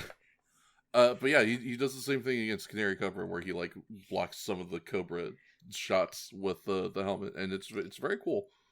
I remember at some point there's like, I think it's the Cobra, or not Cobra, Rat Condor's his knife hands like colliding with some stuff, and it is straight up that like plastic Star Wars blaster toy that you've seen everywhere. The sound effects from that, it's wild. Star Wars wasn't even out yet. They invented the blaster noise before the Star Wars did. Yeah, that is how everlasting that blaster noise is. It's true. There's, if I remember right, it is like a metal cable like snapping, isn't it? Like that was like a whole thing. The Foley on that. I think so. For the standard like blaster, like pew. Star Wars is fascinating as a production. True. Like the way they manufactured like all that stuff ad hoc was really cool to read about and watch about. You know, there's stuff all over the place. Look it up. It's cool. Yeah. It is like a toku in a way. They had to figure that shit out with like $2. At least for Star Wars 1. Okay. And then they had the bazillion dollars. Yeah, and it went good for a little bit. I wrote down Common Dabber at some point. I can't remember when that happens. I assume he dabbed. Well, yes. When that happened, I don't remember. But at some point in this fight, I think he did a wicked ass arm gesture. Hell yeah. Yo, Kamen Rider hit the dab though. Yeah, boom. He's facing off against Rat Condor. He frees Taki, and the two of them once again fight Gay Shocker. Despite his own injuries and Rat Condor's own upgrades, Kamen Rider manages to defeat Rat Condor because he's a bitch. Yeah. Also, he's truly, how the fuck did he win this? Yeah, he was fat rolling here. It was like there was no reason he should have gotten this. He needed glasses. Important to note, unless it's already in the synopsis, Rat Condor is also beaten with the Rider Lunar Kick. This was in the yeah, sorry. Shakes just decided to revise my notes. I decided to talk some smack to Rat Condor before finishing the sentence. It's important. Motherfucker, he doesn't serve it. Listen, you have to take every opportunity that you can to dunk on Rat Condor, because fuck him. Yeah. What a silly Billy. Hongo detransforms and collapses, exhausted and now blind. Don't worry, we only have 2 minutes left in the episode. Tachibana arrives on the scene and rushes to him, forgetting the vaccine to have been fully produced, hands it to Hongo, restoring him to proper health. I'm not gonna lie, I legitimately thought for a second that maybe they were gonna just have Hongo be blind. And I was like, what the fuck are they gonna do with this? They linger on it for just long enough that you're like, what? We have literally had him fight blinds before. It's true. It's so funny that this is now so detrimental where he is. This man has 4 other senses, and they're all heightened by being a cyborg. It's true. Including his bloodlust. Yes. Sorry, yeah, he has 5 other senses available. Sorry. Hongo really getting his Shatner miles in. Yeah. While being blind, like, just on the ground, like, gesturing that he cannot see without saying it. It's pretty magnificent. And he gets handed giant ass pills. Here, take One in these. his eyes, you see. And he's like, oh, I'm better. And credits roll. We don't even get an outro. Yeah, roll credits. Or maybe God, we do, yeah, but we yeah, don't. But it's... Kamen Rider. Oh yeah, this is where I was... Right, I think I did start to grow on the ending theme, because it like, brings up the stuff from the first 3 episodes that's no longer a thing. Like that notion of, like, othering yourself and being a, cyborg freak. Mm-hmm. I remember the lyrics kind of touching on those themes. And I was like, huh. Yeah. It's in Neat, I like guess. overall context, it is a good ending theme.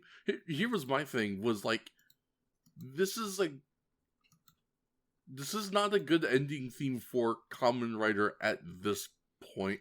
Not really. Because, like, yeah, it touches on, like, his loneliness and his struggle and everything, but he's, like, surrounded by people and has an entire child army and, like, a huge support group. The like, child army really nails it in. Yeah.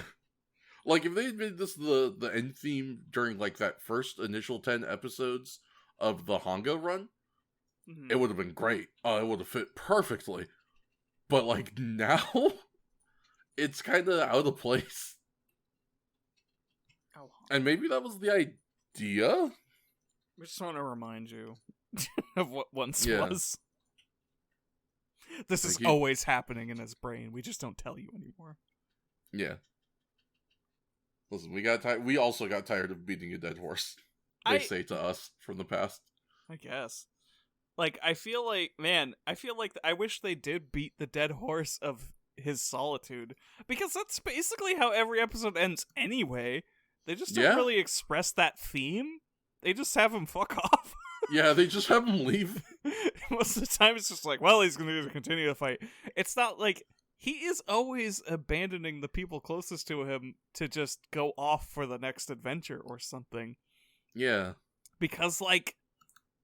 And that was a running character trait, and it really would have emphasized, I am other, no matter how many people support me and get close to me, I am plagued by this sense of otherness. And, man, they, like, forgot that that's what that meant. Yeah. But they were like, well, I guess we still do it. Oh, shit, we forgot Pathos. Oh, we left him at home. Why is Fuck. he leaving? Oh, well. Why isn't he enjoying a nice picnic with everybody? At the beach. Hayata did it too, but, like, whatever. He was kind of a bitch. Yeah, that was... He's a catty Hayata did it because bitch. he had better things to do. Hongo does it because human connection is noticeably difficult for him. True. Hayato just wanted to be somewhere else. Yeah, He was just too good for them. What a queen. True. Yeah, We stand. honestly. The fact that we're talking about Hayato makes me think we have nothing else to say about the Rat Condor episode. No, absolutely not. The episode's over. God. I am remembering one thing, and it was my very last note for the episode, so I'm just going to bring it up. Taki's outfit that episode was really good. I forget. The black with the stripes. Yeah, the slight sheen on Oh, the right. alternating Yeah. black stripes is very good. Very good outfit. Yeah, that's just a solid look for anybody, even now. Like, Yeah. alternating black stripes. Underrated look. Underrated look. Speaking of underrated, you want to know who's really underrated? You, the listener. Me? And so we want to take this time to thank you for listening to us ramble like idiots. Truly like idiots. I think We that hope you had could've a been a fun lot time with worse. this one. Yeah, honestly. Actually. It certainly could have. So yeah. Can you feel it? Can you feel us getting close to we're winding down. Next time we are talking about I'm excited. Yeah. Well, next time we're talking about Kamen Riders episode 91 and 92. Those are Countdown. Enroll in Gel Shocker Terror School Again. and Atrocity Fake Kamen Rider. Yeah. Yeah. Oh, that sounds yeah, fun, we actually. we getting in the shit now, baby. Let's That go. okay. I'm actually really curious if they're going to start bringing... I don't want to necessarily say their A game, but if they truly have any sense that this show is coming to its conclusion within these last few episodes, which I'm pretty sure they do, I'm excited to see what this is all going to culminate in, because when this show is good, it can be so good. Very good, yeah. And they wouldn't have to worry about the aimlessness of just episodic content until they die anymore, so... Yeah. Yeah, very, very much so looking forward to next time. In the meantime, when you're not doing that, remember to check out all of us at all of our things. Check out Tales of Harbor, all that good stuff, you know. Again, we're going to continue to beat this all particular dead horse as well. Don't forget that since we are getting close, you can join the Patreon at the $10 and up tier. You can make a suggestion as to what Kamen Rider we watch next, and you can vote in a poll about what Kamen Rider we watch next. So if you are interested in that, if you give any kind of a shit, please join and vote and have your voice be heard, because we want to reflect the will of the people, because people do actually listen to this show. We have the proof. We've seen the analytics. You can't deceive us and say you're not real. We want a democracy. Wow, what was that? I am being assaulted. Someone really wants to get out of this room, so I'm just going to go ahead. Someone? You're getting the more or wrap-up less. signal from Mr. Popo. Mr. Popo was absolutely giving me the wrap it the fuck up, bro. Mr. Popo banging on the glass. Yeah, basically. So we hope you enjoyed. Have a wonderful evening. Love yourself, love each other, all that good stuff. And always remember that if you can't believe in God and you can't believe in Buddha, you can always believe in Kamen Rider.